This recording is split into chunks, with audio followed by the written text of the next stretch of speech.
السلام عليكم ورحمة الله وبركاته. إن الحمد لله نحمده ونستعينه ونستغفره ونعوذ بالله من شرور أنفسنا ومن سيئات أعمالنا. من يهده الله فلا مضل له ومن يضلله فلا هادي له. وأشهد أن لا إله إلا الله وحده لا شريك له وأشهد أن محمدا عبده ورسوله. يا أيها الذين آمنوا اتقوا الله حق تقاته ولا تموتن إلا وأنتم مسلمون. يا أيها الناس اتقوا ربكم الذي خلقكم من نفس واحدة وخلق منها زوجها وبث منهما رجالا كثيرا ونساء واتقوا الله الذي تساءلون به والأرحام إن الله كان عليكم رقيبا. يا أيها الذين آمنوا اتقوا الله وقولوا قولا سديدا يصلح لكم أعمالكم ويغفر لكم ذنوبكم ومن يطع الله ورسوله فقد فاز فوزا عظيما. أما بعد فإن خير الحديث كتاب الله وخير الهدي هدي محمد صلى الله عليه وسلم وشر الأمور محدثاتها وكل محدثة بدعة وكل بدعة ضلالة وكل ضلالة في النار. أعوذ بالله من الشيطان الرجيم. بسم الله الرحمن الرحيم. كلا بل تحبون الآخرة كلا بل تحبون العاجلة وتذرون الآخرة. وقال الله تعالى في موضع آخر وللآخرة خير لك من الأولى. মহান আল্লাহর সমস্ত প্রশংসা যে আল্লাহ পাক রব্বুল আলামিন আমাদেরকে সৃষ্টি করেছেন এবং আমাদের জন্য একটি সময় নির্ধারিত করেছেন, যে সময় এই পৃথিবীতে দুনিয়াতে আমাদেরকে কাটাতে হবে। তারপরে আল্লাহ পাক রব্বুল আলামিন আমাদের ভাগ্যে লিখে রেখেছেন মওত। এই মওতের মাধ্যমে আমাদেরকে আখিরাতের পরকালের সফর করতে হবে। দরুদ ও সালাম নাযিল হোক প্রিয় নবী মুহাম্মদ রাসূলুল্লাহ সাল্লাল্লাহু আলাইহি সাল্লামের প্রতি, যিনি সবচাইতে বেশি আল্লাহকে ভয় করতেন, সবচাইতে বেশি পরকাল সম্পর্কে চিন্তাশীল ছিলেন। আল্লাহুম্মা সাল্লি আলাইহি আল্লাহুম্মা বারিক আলাইহি। আজকের জামানায় ধন সম্পদের এবং পার্থিব নিয়ামতের এত বেশি প্রাচুর্যতা এসেছে যে যার ফলে অধিকাংশ মানুষ দিন থেকে গাফিল।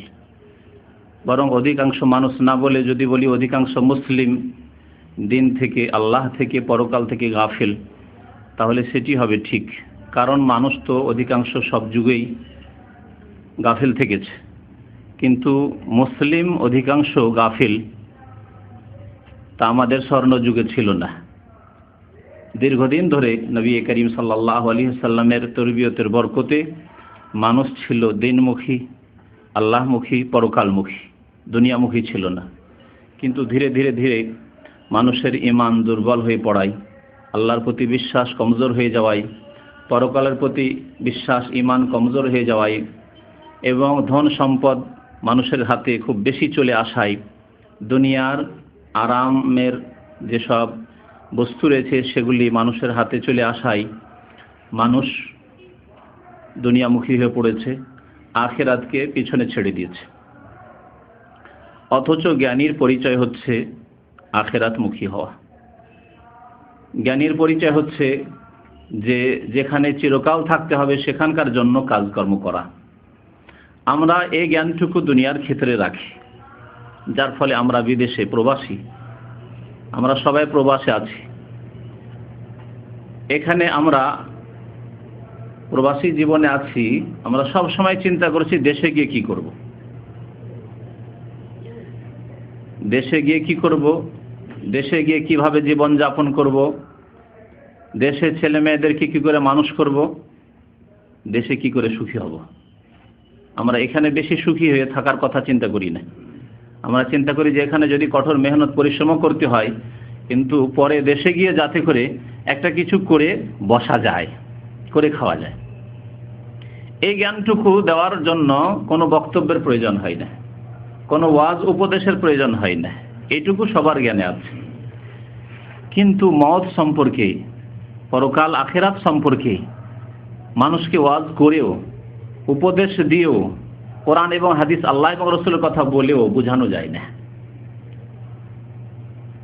অথচ প্রিয় নবী মুহাম্মদ রাসূলুল্লাহ সাল্লাল্লাহু আলাইহি সাল্লাম জ্ঞানীর পরিচয় সম্পর্কে বলেছেন, আল কাইয়্যিসু মান দানা নাফসাহ ওয়া আমিলা লিমা বাদাল মউত।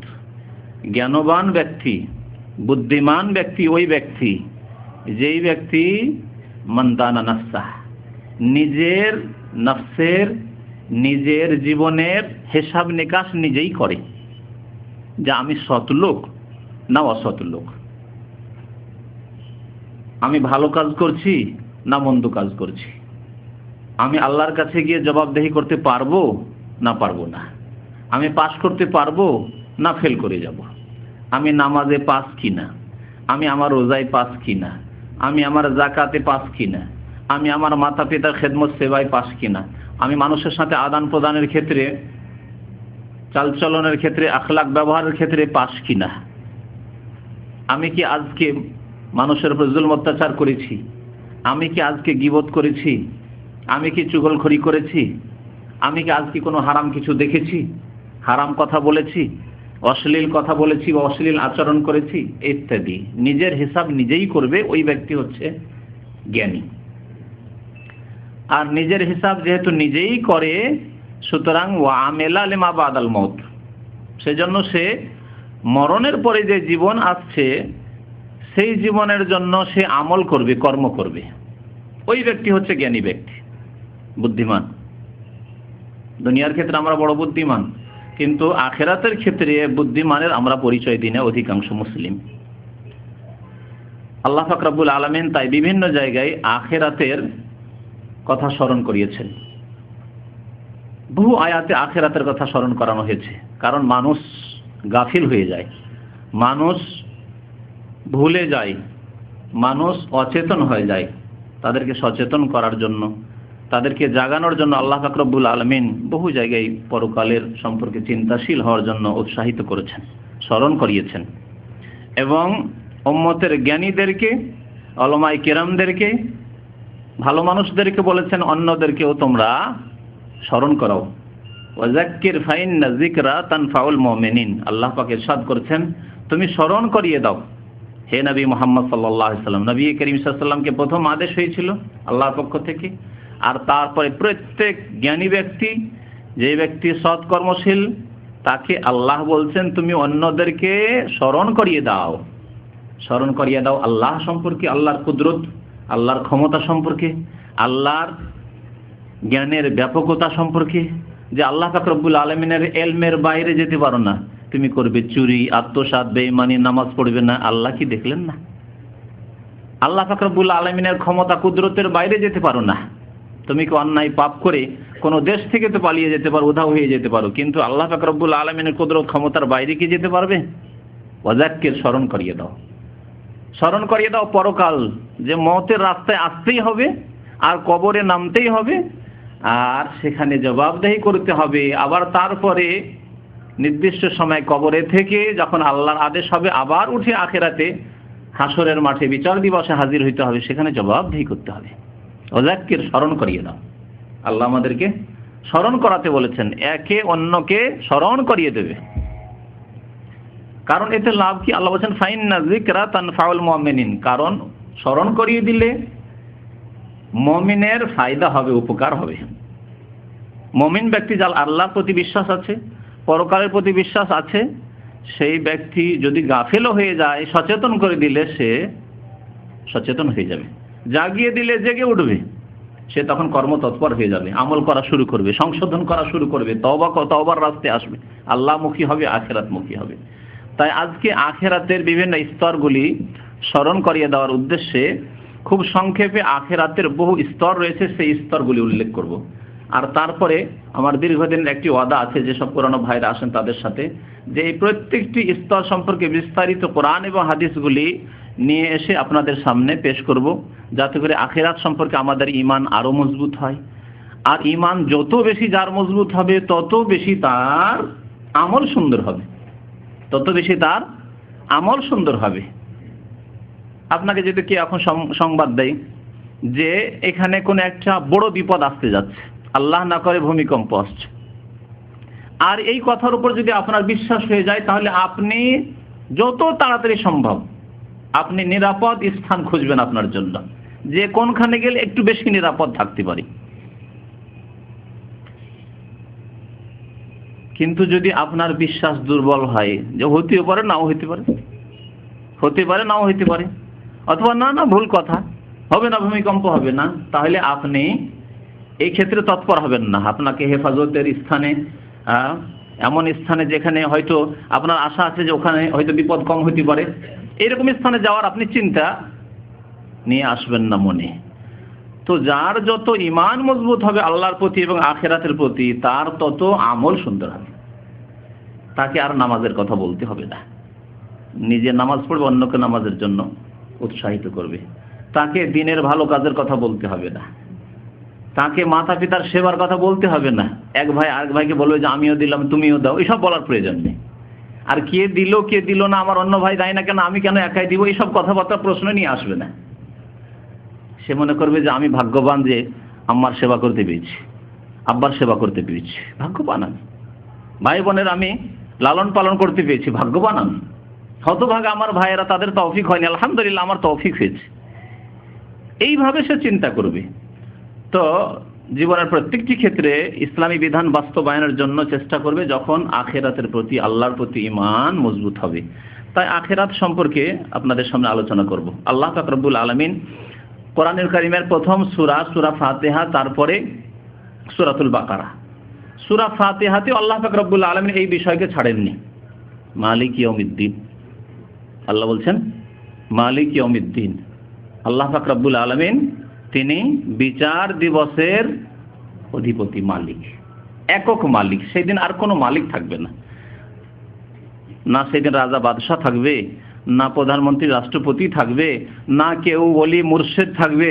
যেই রকম ভ্রান্ত বিদাতীদের ধারণা আছে সেখানে ওলি পীর ইত্যাদি কাজে আসবে, কেউ কাজে আসবে না সেই দিন। আপনার ঈমান এবং আমল যদি ঠিক না থাকে, তাহলে এমনকি মুহাম্মদুর রাসূলুল্লাহ সাল্লাল্লাহু আলাইহি ওয়াসাল্লাম কাজে আসবেন না। ঈমান আমল যদি ঠিক থাকে, তাহলে মুহাম্মদুর রাসূলুল্লাহ সাল্লাল্লাহু আলাইহি ওয়াসাল্লাম শাফাআতের কাজে আসবেন, হাউজে কাউসারের পানি পাবেন তার মোবারক হাতে, যদি আপনার আমল ঠিক থাকে। আপনি যদি মুশরিক হন, কবর মাজারপন্থী হন, আপনি যদি বিদাতি হন, তাহলে ফেরেশতারা রাসূলুল্লাহ সাল্লাল্লাহু আলাইহি ওয়াসাল্লামের কাছে যখন যাওয়ার চেষ্টা করবেন, তখন আপনাকে তাড়িয়ে দেবে। এই জন্য নবী করিম সাল্লাল্লাহু আলাইহি ওয়াসাল্লাম ফাতেমা রাদিয়াল্লাহু তাআলা আনহাকে বহু সময় বলতেন, ইয়া ফাতেমা বিনতা মুহাম্মদ, হে মুহাম্মদের মেয়ে ফাতেমা, সালিনি মিম্মালি মা শি'তি, আমার কাছ থেকে টাকা পয়সা ধন দৌলত যদি কিছু চাইতে হয়, দুনিয়ার কিছু চাইতে হয়, মাল চাইতে হয়, যা ইচ্ছা তুমি চাও, যা আছে আমি দেওয়ার চেষ্টা করব, পারলে দেব, কারণ এখানে দুনিয়ায় আমি দিতে পারবো যা হাতে আছে। লা আমলিকু লাকে মিনাল্লাহি শাইআ, আল্লাহর পক্ষ থেকে আমি কিছু দেওয়ার তোমাকে কোনো ক্ষমতা রাখি না, স্পষ্ট কথা। তাহলে মুহাম্মদুর রাসূলুল্লাহ সাল্লাল্লাহু আলাইহি ওয়াসাল্লাম সৃষ্টির সেরা রাসূল এবং ফাতেমার সম্মানিত আব্বা, তিনি বলছেন যে মা ফাতেমা তোমাকে আমি কিছু দিতে পারবো না, তাহলে আপনাকে কি করে দেবেন রাসূলুল্লাহ সাল্লাল্লাহু আলাইহি ওয়াসাল্লাম, যদি আপনার ঈমান এবং আমল ঠিক না থাকে? চিন্তার বিষয় রয়েছে। তো আল্লাহ পাক রব্বুল আলামিন এখানেও বিচার দিবসের একক মালিক আল্লাহ, সুতরাং ভুলে যাবে না, জি ভুলে যাবে না, আখিরাতকে ভুলে যাবে না, যেখানে একমাত্র মালিক আল্লাহ, আর সেখানে কেউ কাজে আসবে না। আল্লাহকে যদি রাজি করতে পারো, তার ফরজ ওয়াজিব ইবাদত বন্দেগী করার মাধ্যমে, গুনাহ থেকে, অন্যায় কাজ নাজায়েজ কাজ থেকে বেঁচে থাকার মাধ্যমে, তাহলেই তুমি সফল কামিয়াব। আল্লাহ পাক রব্বুল আলামিন সূরা বাকারা শুরু করছেন, সেখানেও বলছেন যে আল্লাযীনা ইউমিনুনা বিল গায়ব, যারা না দেখে বিশ্বাস করে তাদেরকে কোরআনুল কারীম হিদায়াত করবে। এই কোরআনুল কারীম দিয়ে সবাই আলো পাবে না, হিদায়াত কে পাবে? যালিকাল কিতাবুল লা রাইবা ফীহি হুদাল লিল মুত্তাকিন, ওই সব আল্লাহ ভীরুদেরকে কোরআনুল কারীম সঠিক পথ দেখাবে, মানুষের মতো মানুষ বানাবে। কারা? আল্লাযীনা ইউমিনুনা বিল গায়ব, যারা না দেখে বিশ্বাস করে, অনেক কিছুই দেখে না, আল্লাহ বলেছেন, তার রাসূল বলেছেন, সুতরাং বিশ্বাস করে। জান্নাত দেখে না, জাহান্নাম দেখে না, কবরের আযাব দেখে না, কবরে কি অবস্থা হচ্ছে তা দেখে না, কিন্তু ইউমিনুনা বিল গায়ব না দেখে বিশ্বাস করে। মওতের সময় পাপিষ্টের কি অবস্থা হচ্ছে, গুনাহগার ফাসিকের কি অবস্থা হচ্ছে তা দেখে না। চোখের সামনে একজন লোক মরে গেল, দেখলো না গুনাহগার, কি যে অবস্থা হলো, কত যে আযাব তার হলো, দেখলো না। ইউমিনুনা বিল গায়ব না দেখে বিশ্বাস করে, কারণ আল্লাহ বলেছেন, তার রাসূল বলেছেন। তারপরে আল্লাহ পাক রব্বুল আলামিন আখিরাতের কথা বলছেন তারপরের আয়াতগুলিতে, ওয়াল্লাযীনা ইউমিনুনা বিমা উনজিলা ইলাইকা ওয়া মা উনজিলা মিন ক্বাবলিক ওয়া বিল আখিরাতি হুম ইউকিনুন। কোন লোকদেরকে এই কোরআনুল কারীম দিয়ে আল্লাহ হেদায়েত করবেন? যারা আখিরাতের উপর ইয়াকিন রাখে। ওয়া বিল আখিরাতি হুম ইউকিনুন, দৃঢ় বিশ্বাস রাখে, দুর্বল বিশ্বাস নয়, ইউকিনুন ইয়াকিন রাখে। চোখে দেখার মতো, চোখে দেখতে পাচ্ছেন আগুন জ্বলছে, ওই রকমই যেন আপনি জান্নাত দেখতে পাচ্ছেন, জাহান্নাম দেখতে পাচ্ছেন, জাহান্নামে আগুন জ্বলছে। চোখে দেখতে পাচ্ছেন কোনো আপনি রাজ প্যালেস চিন্তা করেন, যদিও দুনিয়ার সারা বিশ্বের সমস্ত নিয়ামতকে যদি এক জায়গায় করে দেওয়া হয়, জান্নাতের সামান্য সামান্য ক্ষুদ্র জিনিসের সাথে তার কোনো তুলনা চলে না। কিন্তু আপনি চোখে কোনো ভালো নিয়ামতের বস্তু দেখে যেমন বিশ্বাস করছেন, তেমনই তার চাইতে বেশি আপনাকে ইয়াকিন করতে হবে আখিরাত সম্পর্কে, যে আখিরাত সামনে আমার। আর এই আখিরাত শুরু হবে মওত হলেই, মওত থেকে আখিরাত শুরু।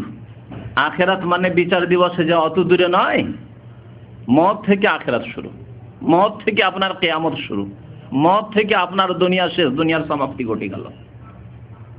আর মওত কখন আসবে? আখিরাত সম্পর্কে বলতে পারেন যে এখনো 200-500 বছর থাকতে পারে, হ্যাঁ 200, 400, 500 বছরও দুনিয়ার বয়স এখন থাকতে পারে, কিন্তু আপনার মওত, ওয়াল মাউতু আদনা মিন শিরাকি নালিহি, সহিহ বুখারীতে হাদিস রয়েছে। আবু বকর সিদ্দিক রাদিয়াল্লাহু তাআলা আনহু আর বেলাল যখন নতুন নতুন হিজরত করে মদিনায় আসলেন, তারা মদিনার আবহাওয়া ভালো ছিল না, অসুস্থ হয়ে পড়তেন, প্রায় অসুস্থ থাকতেন। তখন মক্কা স্মরণ করতেন, মাতৃভূমি এমনি প্রিয়, তারপর মক্কা আল্লাহর পবিত্র জমিন, যেখানে আল্লাহর ঘর রয়েছে, ইব্রাহিম আলাইহিস সালাম নিজ হাতে তৈরি করেছেন, ওই সবগুলি কথা মনে পড়তো। তাই কবিতা আবৃত্তি করতেন আর বলতেন, তার একটি অংশ হচ্ছে ওয়াল মাউতু আদনা মিন শিরাকি নালিহি, মানুষের মওত মানুষের জুতা স্যান্ডেলের যে ফিতা রয়েছে তার চাইতে বেশি নিকটে। মওত এত কাছে, 1 সেকেন্ডও লাগবে না আপনার মওত হয়ে গেল। আর মওতের কোনো বয়স নেই, আপনার কোনো বয়সের সাথে সম্পর্ক নেই। এক শ্রেণীর লোকের হঠাৎ বলে ফেল, না না যুবক, জি বহু যুবক মারা যাচ্ছে চোখের সামনে। জি আজকাল আকস্মিক মওত খুব বেশি, কিয়ামতের একটি লক্ষণ আকস্মিক মওত। হঠাৎ করে রাত্রে শুয়েছে, শেষ, বয়স মাত্র 20 বছর 25 বছর। যেমন বেশি দুনিয়ামুখী হয়েছে, তেমন বেশি টেনশনে ভুগছে, আর তেমনি হঠাৎ মওত আসছে। তো আল্লাহ পাক রব্বুল আলামিন বলছেন যে কোরআন দিয়ে আল্লাহ হেদায়েত করবে নামাজি, তাহলে কি হবে? ওয়াবিল আখিরাতি হুম ইউকিনুন, যাদের আখিরাতের উপর ইয়াকিন রয়েছে। আর যার আখিরাতের প্রতি ইয়াকিন, দৃঢ় বিশ্বাস নেই, সেই ব্যক্তি নামাজ পড়বে না। আর পড়লে যখন ইচ্ছা হলো পড়লো, দুনিয়ার গরজে পড়লো, লোকের সামনে পড়লো, নির্জনে পড়লো না, নির্জনে পাপ করতে থাকলো। লোকের সামনে খুব সাধু, খুব ভালো মানুষ, কিন্তু নির্জনে কত রকমের পাপ করছে দরজা বন্ধ করে। ওয়াবিল আখিরাতি হুম ইউকিনুন, আখিরাতের প্রতি বিশ্বাস মানুষের থাকলে কোনো ফরজ ওয়াজিব নেকির কাজ করতে বলতে হবে না, আর হারাম কাজ থেকে বেঁচে থাকার জন্য তার উপর পাহারা লাগাতে হবে না। আল্লাহ পাকের পক্ষ থেকে পাহারা রয়েছে, এই চেতনা রয়েছে যে আনিল ইয়ামিনে ওয়া আনিশ শিমালে কাঈদ, ডান দিকে ফেরেশতা পাহারা দিচ্ছেন, বাম দিকে ফেরেশতা পাহারা দিচ্ছেন। আর যে কোনো কথা বলি না কেন, আর যে কোনো কাজ করি না কেন, সাথে সাথে নোট হবে আমার। এসব ইউমিনুনা বিল গায়ব না দেখে বিশ্বাস। তো আল্লাহ পাক রব্বুল আলামিন আখিরাত সম্পর্কে বারবার আমাদেরকে সচেতন করেছেন। মহান আল্লাহ আরো ইরশাদ করেছেন সূরাতুল কিয়ামায়, কাল্লা বাল তুহিব্বুনাল আজিলা ওয়া তাযারুনাল আখিরাহ, আয়াত নম্বর 20-21-এ মহান আল্লাহ ইরশাদ করেছেন কাল্লা বাল তুহিব্বুনাল আজিলা।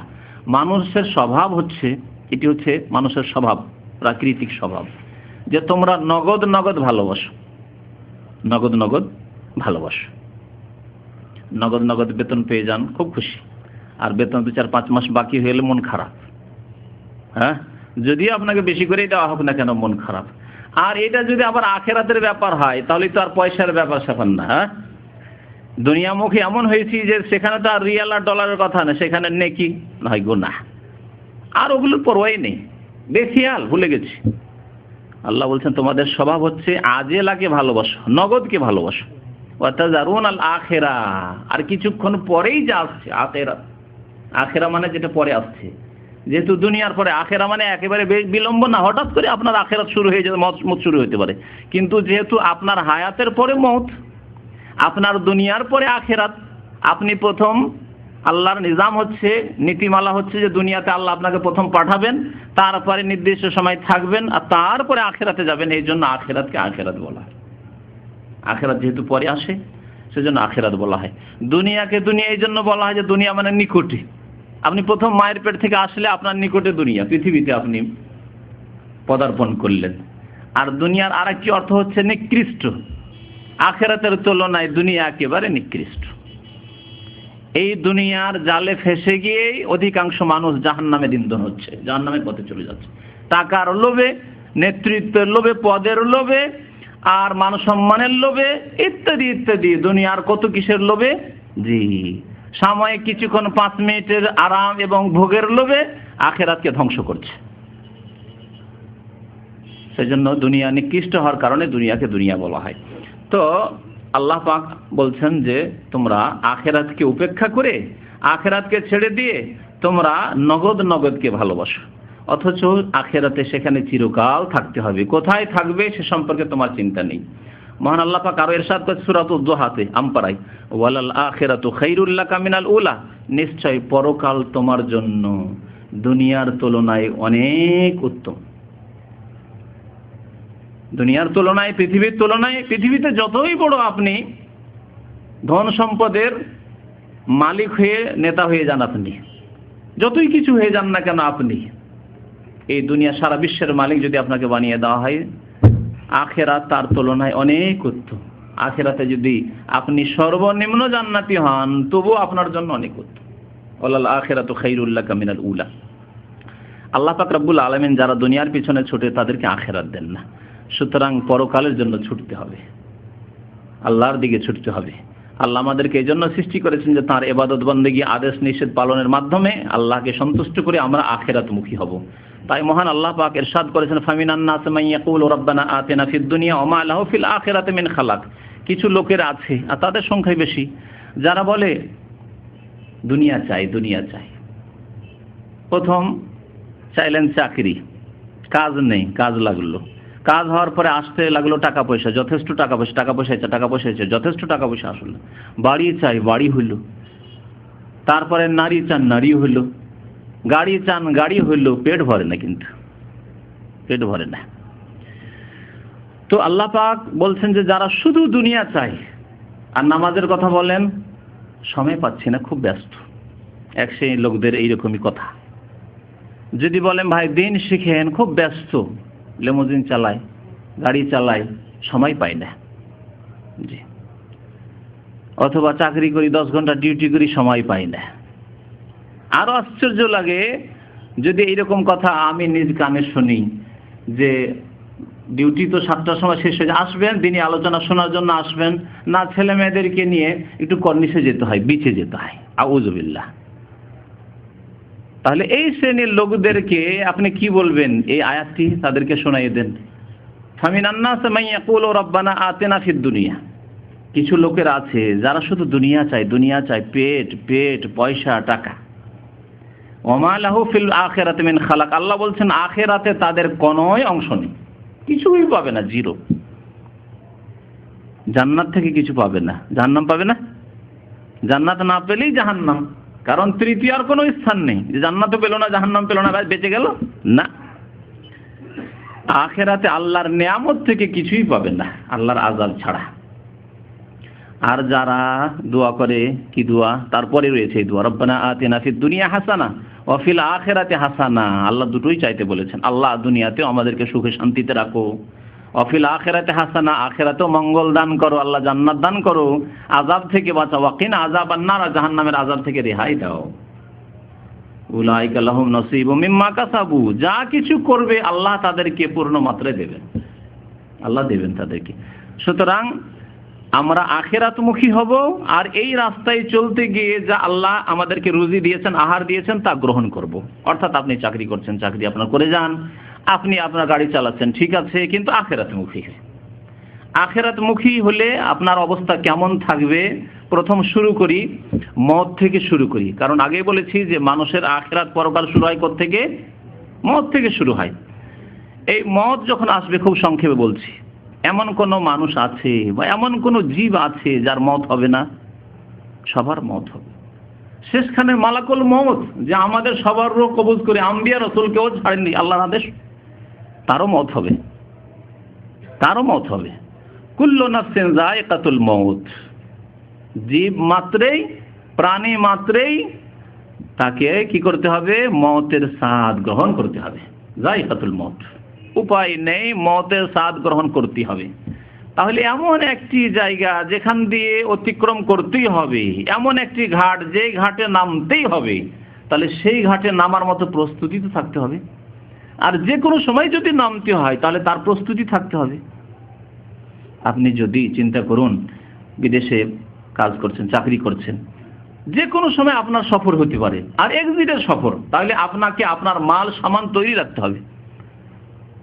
বিশেষ করে যেসব জিনিস নেওয়া জরুরি, যা দেশে পাবেন না দুনিয়ার ক্ষেত্রে, বলতে হয় না, এই ক্ষেত্রে প্রস্তুত। যে কোনো সময় আপনাকে বলা, যে কোনো সময় আপনার সফর হতে পারে, 10 মিনিটের মধ্যে সফর হতে পারে আপনার। দুনিয়ার মালিক 10 মিনিটে অনেক সময় সফর করাতে পারে না, কিন্তু আল্লাহ পাক রব্বুল আলামিন, যিনি আপনার মালিক, আমার মালিক, আমার হায়াত, আপনার হায়াতের মালিক, 1 সেকেন্ডের মধ্যে সফর করিয়ে দিবেন। তাহলে আমাদের কেমন প্রস্তুতি থাকতে হবে? এই প্রস্তুতির নাম নবী করিম সাল্লাল্লাহু আলাইহি সাল্লাম বলেছেন, মান আহাব্বা লিকা আল্লাহ আহাব্বাল্লাহু লিকাহু। মওতের যখন মুহূর্ত চলে আসে, সেই সময় যে ব্যক্তি আল্লাহর সাক্ষাৎকে ভালোবাসে, আল্লাহ তার সাথে সাক্ষাৎ করাকে ভালোবাসে। আল্লাহ চাই যে ওই বান্দা আসুক, আমার সাথে সাক্ষাৎ করুক, আমার নিয়ামত পাক চলে আসুক। ওমান কারিহা লিকা আল্লাহ, আর মওতের মুহূর্তে যখন আযাবের ফেরেশতাদেরকে দেখবে, তখন পালাতে চেষ্টা করবে, কিন্তু উপায় তো নেই, যেতেই হবে। যেই ব্যক্তি আল্লাহর সাথে সাক্ষাৎ করাকে পছন্দ করে না, ঘৃণা করে, যেতে চায় না, সে মরতে চায় না। আল্লাহ ঘৃণা করে যে এই খবিস আত্মা যেন না আসে। কারিহা আল্লাহু লিকা। তাহলে আপনাকে কি অবস্থায় থাকতে হবে চিন্তা করুন। তাহলে যে কোনো সময়ে আপনি যদি এই অবস্থায় থাকেন যে আমার কাছে যে কোনো সময় মত আসলে আমি প্রস্তুত হয়ে রয়েছি। প্রস্তুতির মানে হচ্ছে যে এই অবস্থায় আমার মত হয়ে গেলে আমি ইনশাআল্লাহ আল্লাহর কাছে মুক্তি পেয়ে যাব, জাহান্নাম থেকে মুক্তি পেয়ে যাব। আল্লাহর কাছে আশা করি আমি আল্লাহর রহমত হবে আমার ঈমান এবং আমলের বরকতে। ঈমান এবং নেক আমলের কারণে আল্লাহর রহমত আমার উপরে হবে। আল্লাহর রহমত ছাড়া কেউ জান্নাতে যেতে পারবে না, কিন্তু বিনা ঈমান এবং সৎ আমলে আল্লাহর রহমতও হবে না। মনে রাখুন ভালো করে এই কথাটি। কারণ অনেকে আল্লাহর রহমতের আশা করে, জাতিগত মুসলমান, আল্লাহ গাফুরুর রহিম, আল্লাহ মাফ করবেন, আল্লাহ রহমান, আল্লাহ দয়াবান, আল্লাহ দয়া করবেন, আল্লাহর রহমত আল্লাহর গজব চাইতে বেশি, ইত্যাদি এইসব কথাবার্তা বলে, কিন্তু ঈমান নেই, অথবা ঈমান থাকলে বিশ্বাস আছে বলে কিন্তু আমল নেই, নামাজ ঠিক নেই, না, মিথ্যুক। এবং তার এই আশা নিরাশায় পরিণত হবে। সুতরাং আপনাকে এমন প্রস্তুত থাকতে হবে যে যে কোনো সময় মওত আসলে আমি হাজির আছি। আল্লাহর ডাক আসলে ফেরেশতা এসে বলছে সময় হয়ে গেছে, উখরুজি আইয়ুহাতুহান নাফস, আমি বলবো লাব্বাইক, হাজির আছি। এইরকম ভাবে আপনাকে মানসিক দিক থেকে প্রস্তুত থাকতে হবে, আমল ঈমানের দিক থেকে প্রস্তুত থাকতে হবে। তো বলছিলাম মওতের কথা। আল্লাহ পাক রব্বুল আলামিন প্রত্যেক ব্যক্তির জন্য মওত লিখে দিয়েছেন। কুল্লু নাফসিন যায়িকাতুল মওত ওয়া নাবলুকুম বিশ-শাররি ওয়াল খাইরি ফিতনাহ। আল্লাহ বলেন ভালো মন্দ দিয়ে তোমাদেরকে পরীক্ষা করে থাকি, ভালো মন্দ দিয়ে আমি পৃথিবীতে পরীক্ষা করে থাকি। ওয়া ইলাইনা তুরজাউন, আর আমার কাছে তোমাদেরকে ফিরে আসতে হবে। সূরা আম্বিয়া আয়াত নম্বর 35। মহান আল্লাহ আরো ইরশাদ করেছেন, কুল্লু নাফসিন যায়িকাতুল মাউত ওয়া ইন্নামা তুওয়াফাউনা উজুরাকুম ইয়াওমাল কিয়ামাহ, সূরা আলে ইমরান আয়াত নম্বর 185। আল্লাহ বলছেন যে প্রত্যেক ব্যক্তিকে মওতের স্বাদ গ্রহণ করতে হবে এবং কিয়ামতের দিনে তাদেরকে পুরোপুরি তাদের প্রতিদান দেওয়া হবে। সুতরাং সেই দিন কামিয়াব ওই ব্যক্তি যেই ব্যক্তি জাহান্নাম থেকে বাঁচতে পারল। আপনি সব সময় প্রস্তুত থাকেন যে আপনি জাহান্নাম থেকে বাঁচতে পারবেন কিনা, আপনি জান্নাতে যেতে পারবেন কিনা। যদি আপনার আল্লাহর প্রতি ঈমান থাকে, আখিরাতের প্রতি ঈমান থাকে, জান্নাত এবং জাহান্নামের প্রতি ঈমান থাকে। ফামান যুহজিহা আনিন নার ওয়া উদখিলাল জান্নাহ, সুতরাং যেই ব্যক্তিকে জাহান্নাম থেকে রেহাই দেওয়া হলো আর জান্নাতে দাখিল করা হলো, ফাকাদ ফাজ, সেই ব্যক্তি কামিয়াব। ওমাল হায়াতুদ দুনিয়া ইল্লা মাতাউল গুরুর, আর পার্থিব জীবন হচ্ছে প্রতারণার আসবাবপত্র। দুনিয়ার যে ক্ষণিকের ভোগবিলাসের বস্তুগুলি রয়েছে এগুলি ধোঁকা খেয়ে থাকবেন না। চিরকাল সেখানে থাকতে হবে, সেখানকার বাসস্থানকে সুন্দর করতে হবে। আমরা নিজের ঘরকে সাজাই যেখানে চিরকালের ঘর, এখানে টেম্পোরারি বাসা নিয়ে আছেন, বাসাকে বেশি সাজান না, আর যে কোনো সময় তো এক্সিট লেগে যেতে পারে। আপনি নিজের বাড়িকে সাজাচ্ছেন, এখানে কোনোদিনই নতুন করে আপনি আপনার ঘরকে সাজাবেন না। আর যথেষ্ট টাকা পয়সা যা কিছু আয় উপার্জন করছেন তা দিয়ে কখনো করবেন না। এই রকমের বেকুফি কেউ করেন না, কিন্তু আখেরাতের ক্ষেত্রে এই বেকুফি অনেকেই বা অধিকাংশ মানুষই আমরা করে থাকি। মওত যখন হয়ে গেল তখন দ্বিতীয় যে স্থান আসলো তা হচ্ছে কবর। খুব সংক্ষেপে এই স্তরগুলি বলে যায়, আর তারপরে ইনশাআল্লাহ তাআলা বিস্তারিত সম্পর্কে আলোচনা হবে। কবরের কথা আল্লাহ পাক রব্বুল আলামিন কোরআনে কারিমে উল্লেখ করেছেন ইশারা ইঙ্গিত, কবরের জীবনের কথা।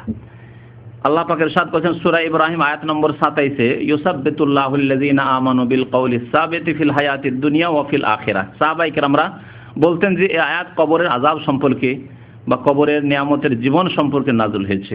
কবরের আযাবের যে হাদিস বর্ণনা করেছেন বারা বিন আযিব রাদিয়াল্লাহু তাআলা আনহু, তাতে এই আয়াত উল্লেখ করেছেন তিনি, যে মুমিনদেরকে জিজ্ঞাসা করা হবে 3টি প্রশ্ন। কাফের ফাসিক হলেও তাদেরকে জিজ্ঞাসা করা হবে, মুমিন সেসব প্রশ্নের উত্তর দেবে।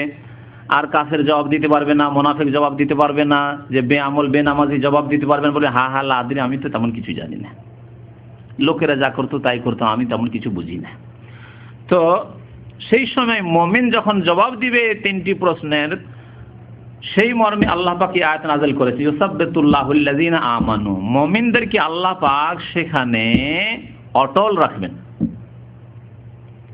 সেখানে তাদের পা পিছলিয়ে যাবে না, পদস্খলন ঘটবে না। বিল কওলিস সাবিতি ফিল হায়াতিদ দুনিয়া ওয়া ফিল আখিরাহ, দুনিয়াতেও আল্লাহ তাদেরকে অটল রাখবেন দিনের ওপর, এবং আখিরাতে অর্থাৎ কবরে যখন মুনকার নাকিরের প্রশ্ন হবে তখনও তাদেরকে আল্লাহ পাক অটল রাখবেন।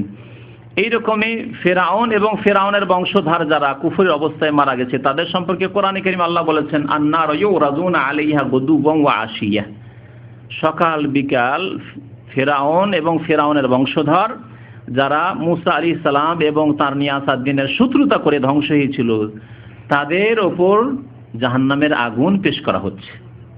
আন্নার ইউরাদুনা আলাইহা গুদুওয়ান ওয়া আশিয়া ওয়া ইয়াওমা তাকুমুস সাআহ, এবং কিয়ামত যেদিন হবে সেই দিনও তারা জাহান্নামে নিক্ষিপ্ত হবে। তাহলে জাহান্নাম তাদের আখিরাতে তো রয়েছে, কিয়ামতে তো রয়েছে, কিয়ামতের আগে কবরের জীবনেও তাদের জন্য যে জাহান্নাম রয়েছে এবং তারা আগুনে জ্বলতে আছে, এই কথা আল্লাহ পাক রব্বুল আলামিন এই আয়াতে উল্লেখ করেছেন। তৃতীয় স্তর হচ্ছে, আর এগুলিতে মুমিন কাফের সবাই শরীক, মুমিনকেও মরতে হবে, কাফেরকেও মরতে হবে, মুনাফিককেও মরতে হবে, কবরে যেতে হবে, মাটিতে মিশে যেতে হবে, মুমিনকে কাফেরকে যেইভাবে যেখানেই থাক না কেন, কাউকে জ্বালিয়ে দেওয়া হোক যেমন হিন্দুদের রয়েছে, কাউকে পানিতে ভাসিয়ে দেওয়া হোক, সবাই কিন্তু ওই মাটিতেই যাবে, সে কবর দিক আর নাই দিক। কিয়ামতের পূর্বে পৃথিবী যখন ধ্বংস হবে তখন সিংহায় ফুৎকার দেওয়া হবে। তৃতীয় আখিরাতের স্তর, আল্লাহ পাক রব্বুল আলামিনের ফেরেশতা ইসরাফিল আলাইহিস সালাম সিংহা নিয়ে সুর নিয়ে প্রস্তুত হয়ে রয়েছেন। এই ফুৎকার 2টি হবে না 3টি হবে, উলামায়ে কেরামদের ইখতিলাফ রয়েছে, কারো মতে 2টি ফুৎকার দেওয়া হবে, কারো মতে 3টি ফুৎকার দেওয়া হবে। যাই হোক না কেন, আল্লাহ পাক এই ফুৎকারের কথা সিংহায় উল্লেখ করে বলছেন, ওয়ানফিখা ফিস সূর, সূরে সিংহায় ফুৎকার দেওয়া হবে, ফুঁক দেবেন ইসরাফিল আলাইহিস সালাম, ফাসায়কা মান ফিস সামাওয়াতি ওয়া মান ফিল আরদ ইল্লা মান শাআল্লাহ, আকাশ এবং জমিনে যে কেউ রয়েছে, তাহলে আকাশে ফেরেশতাগণ রয়েছেন, জমিনে মানুষ রয়েছে, জিন রয়েছে, আর অন্যান্য পশু পাখি রয়েছে, সব কিছু বেহুশ হয়ে যাবে। ফাসায়কা মান ফিস সামাওয়াতি ওয়া মান ফিল আরদ ইল্লা মান শাআল্লাহ, তবে আল্লাহ যদি কারো সম্পর্কে চান, কার সম্পর্কে চাইবেন এই কথা বলা হয়নি, যার সম্পর্কে আল্লাহ চাইবেন, আল্লাহ চাইলে জিবরাইল আলাইহিস সালাম সম্পর্কে চাইবেন, আল্লাহ চাইলে ইসরাফিল সম্পর্কে চাইবেন, আল্লাহ যার সম্পর্কে চাইবেন। ফাসায়কা মান ফিস সামাওয়াতি ওয়া মান ফিল আরদি ইল্লা মান শাআল্লাহ সুম্মা নুফিখা ফীহি উখরা, অতঃপর আবার সিংগায় ফুৎকার দেওয়া হবে। তাহলে এই আয়াতে দুইবার সিংগায় বা সুরে ফুঁক দেওয়ার কথা আল্লাহ পাক উল্লেখ করেছেন। যখন দ্বিতীয়বার ফুঁক দেওয়া হবে ফাইজা হুম কিয়ামুন ইয়ানজুরুন, তখন সবাই দাঁড়াবে মাটি থেকে, ধ্বংস হয়ে গেছে সব। যারা আগে চলে গেছে দুনিয়াতে মারা গেছে আর কবরে ছিল, তারা কবর থেকে গজিয়ে উঠবে, আল্লাহ জীবিত করবেন তাদেরকে, কবর থেকে উঠে আসবে নিজ নিজ কবর থেকে। আর যারা কিয়ামত যেই সময় হচ্ছে, পৃথিবী ধ্বংস হচ্ছে, সিংহায় ফুৎকার হচ্ছে, সেই সময় যেসব লোকেরা থাকবে, তারা যে ধ্বংস হয়েছে, বেহুশ হয়ে তারপরে মারা গেছে, তারাও উঠবে। ফাইজা হুম কিয়ামুন ইয়ানজুরুন, এবং এদিক ওদিক তাকাবে যে কি হচ্ছে, কোথায় যেতে হবে, হতভম্ব। হঠাৎ করে যদি কারো ঘুম ভাঙে, তো ঘুমের পরে মানুষের খেয়াল থাকে না, সকাল না বিকাল না সন্ধ্যাবেলা, অনেক সময় খেয়াল থাকে না। দুনিয়াতে যদি এরকম হয়ে যায় ঘুমের ক্ষেত্রে, সেই সময় এমন অবস্থা থাকবে যে এদিক সেদিক তাকাবে, কি হবে কি হবে কি হচ্ছে। তারপরে হাসরের মাঠে উপস্থিত হইতে হবে। 4 নম্বরে সিংহায় ফুৎকারের পরে হচ্ছে পুনরুত্থান, আল বাস ও বাদাল মত, মতের পরে পুনরুত্থান মানে উঠানো। আল্লাহ পাক রব্বুল আলামিন উঠাবেন মানুষ, যেখানেই ধ্বংস হোক না কেন, যেখানেই মারা যাক না কেন, সবাইকে আল্লাহ পাক রব্বুল আলামিন উঠাবেন। মহান আল্লাহ ইরশাদ করেছেন সূরা মুতাফফিফিন আমপারার একটি আয়াতে, ইয়াউমা ইয়াকুমুন নাসু লিরাব্বিল আলামিন, কিয়ামতের দিনে আল্লাহ পাকের দরবারে সবাই, প্রত্যেক মানুষ, ইয়াকুমুন নাস, সমস্ত মানুষ দণ্ডায়মান হবে। আল্লাহ পাক রব্বুল আলামিন আরো ইরশাদ করেছেন সূরা জাসিয়ায়, কুলিল্লাহু ইউহয়িকুম, আল্লাহ তোমাদেরকে জীবন দান করেছেন দুনিয়াতে, সুম্মা ইউমীতুকুম, তোমাদেরকে মৃত্যু দান করবেন, সুম্মা ইয়াজমাউকুম ইলা ইয়াউমিল কিয়ামাহ, তারপরে তোমাদেরকে আল্লাহ সমবেত করবেন, একত্রিত করবেন কিয়ামতের দিনে। তাহলে কিয়ামতের দিনে যে যেখানেই থাকুক না কেন কবরে, আর যেখানে হালাক হোক, ধ্বংস হোক না কেন, মারা যাক না কেন, আল্লাহ তাদেরকে উঠাবেন। লা রাইবা ফীহি, এতে কোনো সন্দেহ নেই, এতে কোনো সন্দেহ নেই। আজকে মুসলিম সমাজের অধিকাংশ মানুষ বেআমল কেন? যদিও তারা মুখে বলে যে সন্দেহ নেই, যা কোরআনে আল্লাহ বলছেন লা রাইবা ফীহি, হয়তো তারাও মুখে বলছে, কিন্তু কাজে অন্তরে এই কথা নেই। কাজে কেন নেই? অন্তরে আসলে এই কথা নেই, শুধু মুখে পর্যন্ত আছে। মুখে আছে যে মানুষ মাত্র মরতে হবে, আর তারপরে আখেরাত হবে, ইত্যাদি ইত্যাদি, কিন্তু এসব কথায় আসলে বিশ্বাস যেমন হয় সেই বিশ্বাস নেই। জি। তারপরে আল্লাহ যখন পুনরুত্থান করলেন, সবাইকে উঠালেন, ওঠার পরে একত্রিত করবেন। এই একত্রিতকরণের নাম হচ্ছে হাসর, যা আমাদের দেশের ভাষায় কি বলি, হাসরের মাঠ বলি, তাই না? হাসর শব্দটি আরবি শব্দ, হাসর মানে হচ্ছে সমবেত করা, একত্রিত করা। আল্লাহ পাক রব্বুল আলামিন সবাইকে একত্রিত করবেন। মহান আল্লাহ পাক ইরশাদ করেছেন সূরা আনআমের আয়াত নম্বর 22, ওয়া ইয়াউমা নাহশুরুহুম জামিয়ান, সেই দিনে আমি সমস্ত মানুষকে হাসর করব, একত্রিত করব। সুম্মা নাকুলু লিল্লাযিনা আশরাকু, যারা শিরক করে মরেছে, যারা শিরকের অবস্থায় মরেছে, সে মূর্তি পূজার শিরিক হোক, আর মাজারে সিজদা করার শিরিক হোক, আর মাজারে গিয়ে ওই পীরের কাছে দোয়া করার শিরিক হোক, অথবা কোনো ব্যক্তি কোনো পীর ওলিকে এই মনে করা কুতুবে আলম সারা বিশ্বকে ধারণ করে রয়েছেন, তিনি সন্তান দিতে পারেন, তিনি হায়াত মওতের মালিক ইত্যাদি, যায় কেউ রোগ ভালো করার জন্য মাজারে, কেউ যায় সন্তান চাওয়ার জন্য। সমস্ত মুশরিকদেরকে আল্লাহ বলবেন, আইনা শুরাকাউকুম, তোমরা যেসব উপাস্যকে ডাকতে, তারা কোথায়? তোমাদের শরীকরা কোথায়? যাদেরকে আমার শরীক করেছিলে, কেউ জিলানিকে, কেউ চিশতিকে, কেউ শেখ শাহজালালকে, কেউ আটরসিকে, কেউ মাইজভান্ডারিকে করেছিলে, আইনা শুরাকাউকুম, তারা কোথায়? ডেকে নিয়ে আসো, তাদের বাদশাহী দেখি, তাদের রাজত্ব একটু দেখি, আজকে তোমাদেরকে মুক্তি দিচ্ছে কেমন করে। আইনা শুরাকাউকুম আল্লাযীনা কুনতুম তাজউমুন, যে ভ্রান্ত ধারণা তোমাদের ছিল তাদের সম্পর্কে, যে তারা তোমাদের উদ্ধার করতে পারে, তারা তোমাদের মনের আশা পূরণ করতে পারে, তারা কোথায়? তারপরে 6 নম্বরের আখিরাতের স্তর হচ্ছে শাফাআত। এই শাফাআত শুধু মুমিনদের সাথে খাস, তাহলে মুশরিকের জন্য হবে না, মুনাফিকের জন্য হবে না, কাফেরের জন্য হবে না। মুমিন যখনই বলবো, তো মুমিনের বিপরীত হচ্ছে এই 3 শ্রেণীর মানুষ। মুশরিক, যারা শিরক করে মারা গেছে, কাফের, যারা অস্বীকার করে মারা গেছে, শিরকও করেনি, কাউকে সিজদা না, কবরে সিজদা করতে গেছে না, দেবী দেবতাকে সিজদা করেছে, কিন্তু আল্লাহকে স্বীকার করেনি, অথবা আল্লাহকে স্বীকার করলো, আখিরাতকে স্বীকার করেনি, কোরআনকে স্বীকার করেনি, এসবের প্রতি ঈমান নিয়ে আসেনি। ইসলামের কোন একটি বিধানকে অস্বীকার করেছে, ইসলাম নষ্টকারী কোন এমন একটি কাজ করেছে যার ফলে সে ঈমান ইসলামকে নষ্ট করে ফেলেছে, কাফের। এইরকমের যেই ব্যক্তি নামাজ পড়েনি, 5 ওয়াক্ত নামাজ, দিনে 17 রাকাত নামাজ পড়েনি, সেই ব্যক্তি সহি মাসলা হচ্ছে, মনে রাখুন ভালো করে, সহি মাসলা হচ্ছে যে সেই ব্যক্তি মুসলমান নয়, যদিও সে শিরিক করেনি, কবরে সিজদা করতে যায়নি, আর মন্দিরেও যায়নি, কোথাও যায়নি, কিন্তু নামাজ পড়েনি। 5 ওয়াক্ত নামাজ, 17 রাকাত নামাজের কথা বললাম। পাস করার জন্য কমের পক্ষে 17 রাকাত নামাজ ঠিক থাকতে হবে। তারপরে আপনি পাস করে আপনি একটু ভালো ফলাফল করতে চান, তাহলে সুন্নত পড়বেন, বেতর পড়বেন, সব পড়বেন,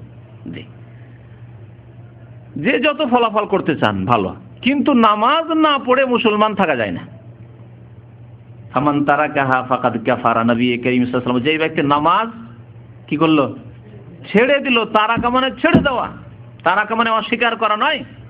এই অপব্যাখ্যা কোনোদিন কারো কাছ থেকে শুনবেন না। নবী করিম সাল্লাল্লাহু আলাইহি ওয়াসাল্লাম ভাষা তারাকা, তরক করা, অস্বীকার করাকে বলা হয় আনকারা, ইনকার করা বলা হয়, জাহাদা, অস্বীকার করা হয়। যে ব্যক্তি নামাজ পড়বো, ভাই পড়বো, ভাবছে পড়বো, সময় আছে, মা বলছে, বাবা বলছে, আলেম বলছে, না পড়বো, সময় আছে, অস্বীকার নেই, পড়বো, মাঝে মাঝে পড়ে, মাঝে মাঝে পড়ে না, ফাকাদ কাফারা, সে কাফের হয়ে গেল। যেই দিনের নামাজ ছাড়লো, যেই ফজরের নামাজ ছাড়লো, সে কাফের হয়ে গেল। তাহলে এই শাফাত কার জন্য রয়েছে, ভালো করে শুনে রাখুন। এবং ইমাম আহমদ বিন হাম্বল রাহমাতুল্লাহ আলাইহি স্পষ্ট ভাষায় বলেছেন যে এটি হচ্ছে হক। আর ইমামদের কথাই কেন বলতে যাব, ভালো করে শুনুন। সাহাবাই কেরামদের ইজমা, ঐক্যমত ছিল সমস্ত সাহাবাই কেরামের। একজন সাহাবী দেখাতে পারবেন না যে যিনি বলেছেন যে বেনামাজি মুসলমান আমাদের ভাই, এই কথা কোনো সাহাবী বলেননি। একে বলা হয় সাহাবাই কেরামের ইজমা, ঐক্যমত। আরো শুনে রাখুন, কোরআনুল কারীমে আল্লাহ পাক সূরা তাওবায় বলেছেন, ফাইন তাবু ওয়া আকামুস সালাতা ওয়া আতাউজ যাকাতা ফাইখওয়ানুকুম ফিদ্দিন, তারা তওবা করে যদি নামাজ পড়ে আর যাকাত দেয়, তাহলে তোমরা তাদেরকে ধর্মীয় ভাই মনে করবে, তাহলে তারা তোমাদের ধর্মীয় দ্বীনি ভাই। তাহলে যদি নামাজ না পড়ে তাহলে তোমাদের দ্বীনি ভাই নয়। অনেকে বলে হিন্দু ভাই, আমাদের খ্রিস্টান ভাই আছে আমাদের সাথে। আরে বেনামাজি ভাই হয় না, তাহলে আর হিন্দু ভাই আর খ্রিস্টান ভাই কি করে হবে? আল্লাহ বলছেন যদি নামাজ পড়ে তাহলে তোমার দ্বীনি ভাই। জি, তাহলে দ্বীনি ভাই কে? যার মধ্যে ইসলাম আছে সেই ব্যক্তি দ্বীনি ভাই। জি, তো শাফাত হবে শুধু মুমিন মুসলিমের জন্য, কাফেরের জন্য হবে না, আর মুনাফিকের জন্য হবে না। মুনাফিক কে? মুনাফিক যে বাহ্যিক নামাজও পড়ে হয়তো, কিন্তু ইসলামের ক্ষতি করে, ইসলামের ক্ষতি করে। ইসলাম আসলে তার বিশ্বাস নেই, পরকাল বিশ্বাস নেই, তার আল্লাহর প্রতি বিশ্বাস নেই, কোরআনের বিধানের প্রতি বিশ্বাস নেই। দেখানোর জন্য ইলেকশনের সময় এসে নামাজ পড়ে, দেখিয়ে দেয় নামাজ পড়ে। আমার দেশে, গণতান্ত্রিক দেশে, ইলেকশনের সময় এসে মসজিদে মসজিদে টুপি লাগিয়ে আর পাঞ্জাবি লাগিয়ে এসে নামাজ পড়ে ভোট নিতে আসে, কিন্তু আল্লাহর প্রতি, পরকালের প্রতি বিশ্বাস নেই। মাঝে মাঝে এই বিষাক্ত কথাগুলি তাদের মুখ দিয়ে বেরিয়ে যায়, তখন ইসলামের বিরুদ্ধে বলে, ইসলামের দণ্ডবিধানের বিরুদ্ধে বলে, চোরের হাত কাটার বিরুদ্ধে বলে, কিসাসের বিরুদ্ধে বলে। জি, এইভাবে প্রকাশ পেয়ে যায় যে এরা মুনাফিক। যেমন মদিনায় নবী করিম সাল্লাল্লাহু আলাইহি ওয়াসাল্লাম জামানায় কিছু লোক নামাজি হতো, কিন্তু তারা মুনাফিক ছিল। তাদের নেতা ছিল আব্দুল্লাহ বিন উবাই, রাইসুল মুনাফিকিন। কিয়ামত পর্যন্ত যত মুনাফিক আসবে তাদের নেতা। তো শাফাআত শুধু মুমিনের জন্য রয়েছে। আল্লাহ পাক এই শাফাআতের কথা উল্লেখ করেছেন, বিস্তারিত বলবো না। ইয়াউমা ইযিন লা তানফাউশ শাফাআতু ইল্লা মান আযিনা লাহুর রহমান। নবীর সুপারিশ হবে শাফাআত, কিন্তু কার জন্য? যার জন্য আল্লাহ অনুমতি দেবেন। প্রথম কথা, যাকে আল্লাহ অনুমতি দিবেন সুপারিশ করার, যেই ব্যক্তি সুপারিশকারী তার সম্পর্কে আল্লাহর অনুমতি হইতে হবে। আর যার জন্য সুপারিশের অনুমতি দিবেন তার জন্য সুপারিশ হবে। তাহলে সবাই সুপারিশ করতে পারবে না, একমাত্র তিনি সুপারিশ করবেন যাকে আল্লাহ পাক রব্বুল আলামিন অনুমতি দিবেন। সবার ক্ষেত্রে সুপারিশ হবে না, একমাত্র তার ক্ষেত্রে সুপারিশ হবে যার জন্য আল্লাহ অনুমতি দিবেন। মুহাম্মদ রাসূলুল্লাহ সাল্লাল্লাহু আলাইহি ওয়াসাল্লাম সুপারিশ করবেন, কিন্তু তার জন্য আল্লাহর আদেশ থাকবে, অমক অমক ব্যক্তি এই শ্রেণীর লোকদের জন্য সুপারিশ করো। বেনামাজির জন্য সুপারিশ নেই। বেনামাজির সুপারিশ নেওয়ার জন্য আল্লাহর নবীর কাছে যাওয়ার চেষ্টা করবে। আল্লাহ কোরআনুল কারীমে কি বলেছেন শুনবেন? শোনেন, সূরা মুদ্দাসসির আয়াত নম্বর 48 মহান আল্লাহ বলছেন, ফামা তানফাউহুম শাফাআতুশ শাফিঈন। যারা বেনামাজি ছিল, কালু লাম নাকুম মিনাল মুসাল্লিন, আমরা নামাজ পড়তাম না। কারণ নামাজের কথা বলেছি, অনেক ভাই একটু হেসেছেন, হ্যাঁ, যে নামাজ না পড়লে মুসলমান থাকে না। আপনাদের যাতে করে ইয়াকিনটা আরো মজবুত হয়। কারণ অনেকে ভাবে যে আরে বাপরে, জীবনেও তো বাংলাদেশে শুনি রে বাবা যে বেনামাজি মুসলমান থাকে না। কারণ আমাদের দেশে তো মুসলমান মানে বেনামাজি, 99% বেনামাজি, আর ওরাই মুসলমান। হ্যাঁ, তাহলে শোনেন ভালো করে, সূরাতুল মুদ্দাসসির আল্লাহ বলছেন যে জাহান্নামীদেরকে জিজ্ঞাসা করা হবে যে মা সালাকাকুম ফিস সাকার, জাহান্নামে কেন? তখন তারা প্রথম জবাব দিবে কালু লাম নাকু মিনাল মুসাল্লিন, আমরা নামাজ পড়তাম না। তাহলে বেনামাজি জাহান্নামে, আয়াত স্পষ্ট। তারপর আল্লাহ বলছেন ফামা তানফাহুম শাফাআতুশ শাফিঈন, সুপারিশকারীর সুপারিশ তাদের কাজে আসবে না।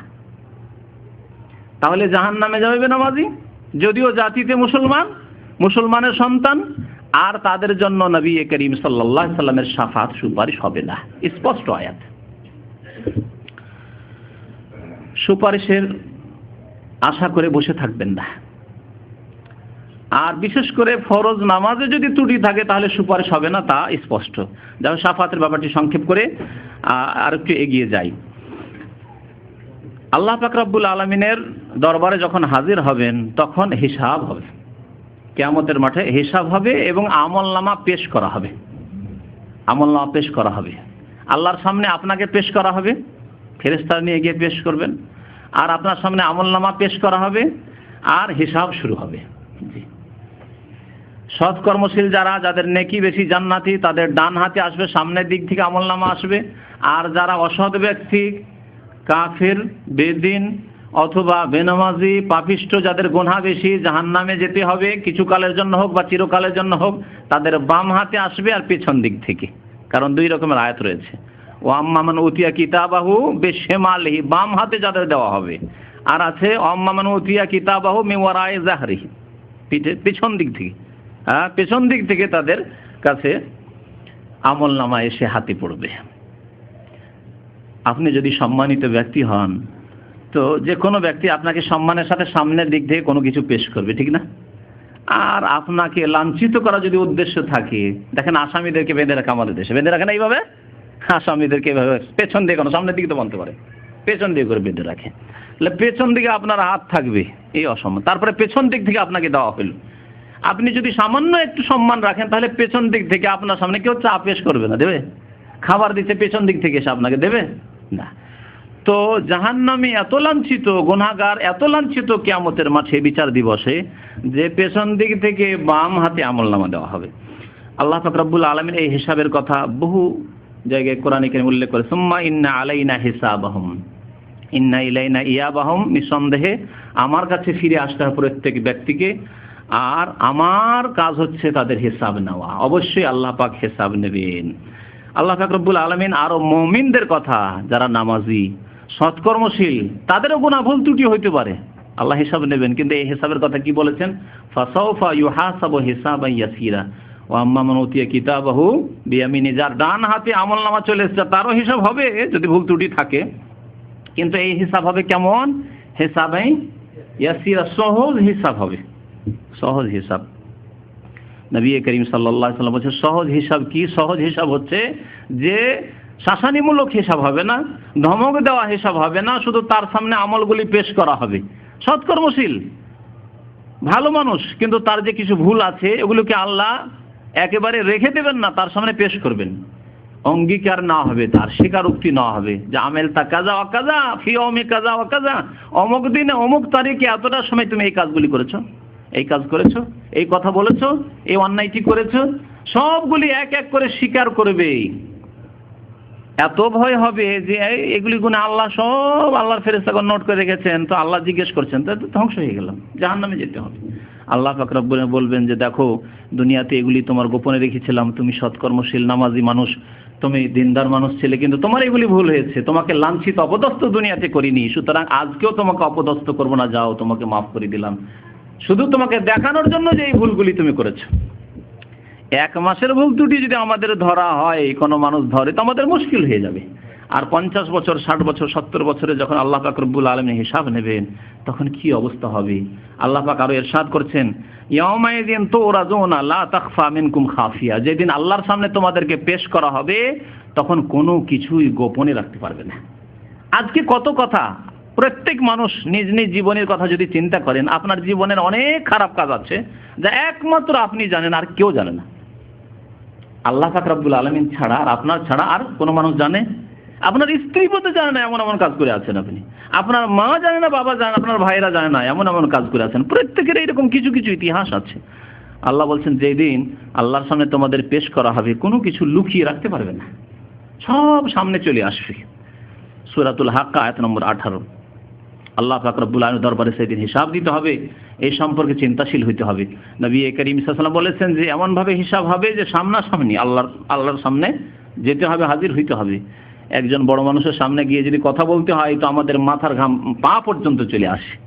আল্লাহ পাক রব্বুল আলামিনের দরবারে যেদিন মা মিনকুম মিন আহাদিন, এমন কোনো ব্যক্তি নেই ইল্লা সায়ুকাল্লিমুহু রাব্বুহু, আল্লাহ পাক রব্বুল আলামিন তার সাথে সরাসরি কথা বলে হিসাব নেবেন। লাইসা বাইনাহু ওয়া বাইনাহু তরজমান, কোনো অনুবাদক থাকবে না, দোভাষী থাকবে না, যে আমি তো আরবি বুঝি না, আল্লাহর কথা আমি বুঝি না, তো একজন এসে আমার কথা প্রকাশ করে দেবে আর আল্লাহর কথা আমাকে বুঝিয়ে দেবে না। ওই দিন এইরকম হবে না, সরাসরি আল্লাহর সাথে প্রত্যেক ব্যক্তি কথা বলে হিসাব দিতে হবে। 8 নম্বর বিষয় ছিল যা সম্পর্কে কিছুটা বলেই দিয়েছি, তা হচ্ছে যে আমলনামাগুলি হাতে আসবে, আমলনামা হাতে আসবে। এই মর্মে আল্লাহ পাক রব্বুল আলামিন বেশ বিভিন্ন আয়াতে এই বিষয়টিকে উল্লেখ করেছেন। আল্লাহ পাকের ইরশাদ করেছেন আম্মা মান উতিয়া কিতাবাহু বিয়ামিনি ফায়াকুল হাও মুকরাউ কিতাবিয়া, যার ডান হাতে আমলনামা দেওয়া হবে সে এত খুশি হবে সবাইকে ডাকবে, সবাইকে ডাকবে, বন্ধু বান্ধব যাকে দেখবে ডাকবে, দেখো দেখো আমার আমলনামা দেখো, আমার আমলনামা দেখো। স্কুলের ছেলেদেরকে দেখবেন যদি রেজাল্ট ভালো করে বাড়ি এসে একবার মাকে দেখাতে যায়, একবার বাবাকে দেখাতে যায়, একবার বড় ভাইকে দেখাতে যায়, বোনকে দেখাতে যায়, চাচা চাচি আশেপাশে যা প্রতিবেশী তাদেরকে দেখাতে যায়, ওই ফার্স্ট হয়েছি, আমি ফার্স্ট হয়েছি, দেখো আমার, দেখো রেজাল্ট, দেখো আমার মার্কশিট দেখো। কিন্তু যদি ফলাফল খারাপ হয় তো বাড়িতে এসে চুপ করে রেখে দেয়, এমনকি মা বাবাকেও বলে না যে আজকে আমার রেজাল্ট হয়েছে, ঠিক না? আর চুপচাপ গিয়ে ঘরের কোনায় লুকিয়ে যায়। আর যেই ব্যক্তির বাম হাতে দেওয়া হবে পেছন দিক থেকে, সে বলবে ইয়া লাইতাহা কানাতিল কাদিয়া, হাই যদি এর আগে ধ্বংস হয়ে যেতাম আর এই জীবন আবার না আসতো। ধ্বংস তো হয়েছিলে, মরেছিলে, কিন্তু আবার আল্লাহ তো উঠাবেন, ছাড়বেন না।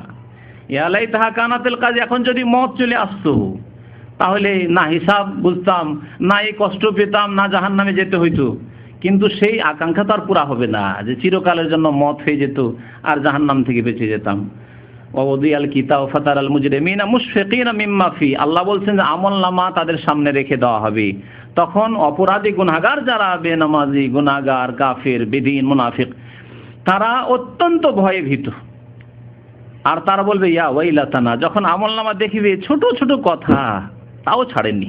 আজকালকার জামানায় এই কথা বোঝা আরো সহজ হয়ে গেছে। সুপার মার্কেটগুলিতে যদি কোনো কিছু কেনাকাটা করেন, কটার সময় কিনলেন, কত মিনিট সেকেন্ড আসছে না, তারপরে কত পয়সা, যদি 95 পয়সা থাকে তাও আসছে 95 পয়সা, আর হিসাব হয়ে দেখা গেল শেষখানে দেখা গেল 105 টাকা 5 পয়সা, তো 5 পয়সাও আসছে, আসছে না আসছে না? আজকাল যান্ত্রিক সভ্যতার যুগে সব কিছু বিস্তারিত আপনার রেকর্ড চলে আসছে, কখন কোন দিনে কিনেছেন আর কোন সময় কিনেছেন, কি সামান কিনেছেন, কত দামে কিনেছেন, সব চলে আসছে। তো আল্লাহ পাক রব্বুল আলামিন যখন এইভাবে সব কিছুই পেশ করে দেবেন মানুষের নেকি এবং গুনাহ, তখন ওই মানুষরা বলবে ওয়ায়াকুলুনা ইয়া ওয়াইলাতানা, হায় আফসোস, হায় আমাদের ধ্বংস হোক, মালি হাযাল কিতাব, এই আমলনামা কেমন আমলনামা, লা ইউগাদিরু সাগীরাতান ওয়ালা কাবীরাতান ইল্লা আহসাহা, ছোট গুনাহও ছাড়েনি। একদিন একটা কথা বলেছিলাম, সামান্য একটা কথা বলেছিলাম, তাও ছাড়েনি। একদিন একটা লোককে সামান্য বদনাম করেছিলাম, তাও ছাড়েনি, সব কথা নোট করা আছে। একদিন একটা অশ্লীল কথা, মুখ দিয়ে খারাপ কথা বেরিয়েছিল, একদিন আম্মাকে গাল দিয়ে দিয়েছিলাম, সেই কথাটাও লেখা আছে। একদিন আব্বাকে একদিন একটু শক্ত ভাষা বলেছিলাম, তাও লেখা আছে। একদিন এক ভাইয়ের সাথে ঝগড়া করেছিলাম, তাও লেখা আছে। লা ইউগাদিরু সাগীরাতান ওয়ালা কাবীরাতান ইল্লা আহসাহা, একদিন বেতর ছেড়েছিলাম, তাও লেখা আছে। আল্লাহু আকবার। ছোট গুনাহও ছাড়েননি আর বড় গুনাহও ছাড়েননি। একদিন খারাপ নজর দিয়েছিলাম ফিল্মে কোন মহিলার দিকে, তাও লেখা আছে। লা ইউগাদিরু সাগীরাতান ওয়ালা কাবীরাতান ইল্লা আহসাহা ওয়া ওয়াজাদু মা আমিলু হাজিরা, যা কিছু আমল করেছিল দুনিয়াতে ভালো হোক মন্দ সব হাজির সেখানে সামনে উপস্থিত পাবে। ওয়ালা ইয়াজলিমু রাব্বুকা আহাদা, মনে রাখবে যে তোমার রব আল্লাহ পাক কোনো জুলুম করবেন না, যা আপনি করেছেন দুনিয়াতে তাই পাবেন। নিশ্চিত থাকেন, ইয়াকিন থাকা উচিত আপনার যে আপনার উপর জুলম হবে না, আল্লাহ পাক রব্বুল আলামিন ন্যায় বিচারের দাঁড়িপাল্লা কায়েম করবেন। সূরা কাহফ আয়াত নম্বর 49। আল্লাহ পাক রব্বুল আলামিন আরো দাঁড়িপাল্লা কায়েম করবেন। আল্লাহ এমনি হিসাব দিয়ে দিলেও হতো, কিন্তু আল্লাহ আপনাকে চোখে দেখিয়ে দিতে চাইবেন যে দেখেন, আপনার গুনাহ দেখে নেন ভালো করে, আর আপনার নেকিও দেখেন। মিজান কায়েম হবে। আল্লাহ পাক ইরশাদ করেছেন, নাদাউল মাওয়াজিন আল কিসতা লিয়াউমিল কিয়ামা, কিয়ামতের দিবসে আমি ন্যায় বিচারের দাঁড়িপাল্লা মিজান কায়েম করব। মিজান মানে দাঁড়িপাল্লা, দাঁড়িপাল্লা আল্লাহ তারাজু কায়েম করবেন।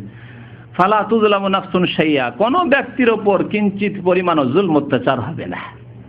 জুলম অত্যাচার এইভাবে হয় যে আপনি নেকি করেছেন বেশি, কিন্তু আপনাকে বেশি দেওয়া হয়নি, কম দেওয়া হয়েছে। যেমন স্কুল কলেজ ইউনিভার্সিটিতে পড়াশোনার কালে কোনো ওস্তাদ হয়তো একটু অসন্তুষ্ট আছে, আপনার উপর একটু অ্যালার্জি আছে, আপনি হয়তো নম্বর পাবেন 90, দিল আপনাকে 85, 5 নম্বর কম করে দিল।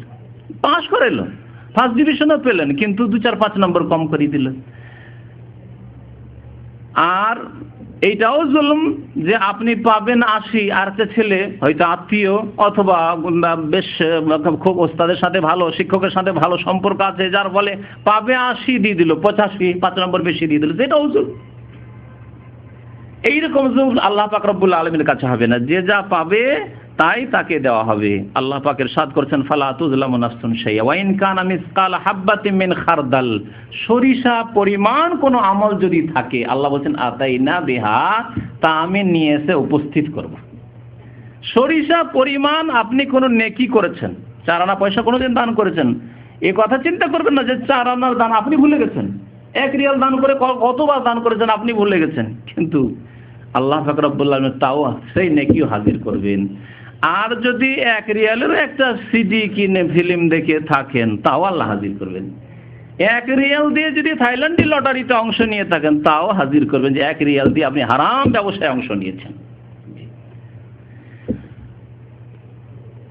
আল্লাহ পাক রব্বুল আলামিন আরো কোরআনে কারীমে ইরশাদ করেছেন, সূরা আম্বিয়া আয়াত নম্বর 47 ছিল, ওমান খাফফাত মাওয়াজিনু ফাউলাইকাল্লাযিনা খাসিরু আনফুসাহুম, সেই দিন দাঁড়িপাল্লা আল্লাহ কায়েম করবেন, আর যার নেকির পাল্লা হালকা হয়ে যাবে।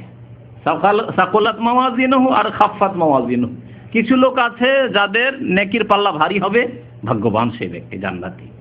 আর কিছু লোক আছে যাদের নেকির পাল্লা হালকা হয়ে যাবে, তাদের সম্পর্কে আল্লাহ বলছেন সূরা মুমিনুনের আয়াত নম্বর 103-এ, ফাউলাইকাল্লাযিনা খাসিরু আনফুসাহুম, এরা চরম ক্ষতিগ্রস্ত হবে।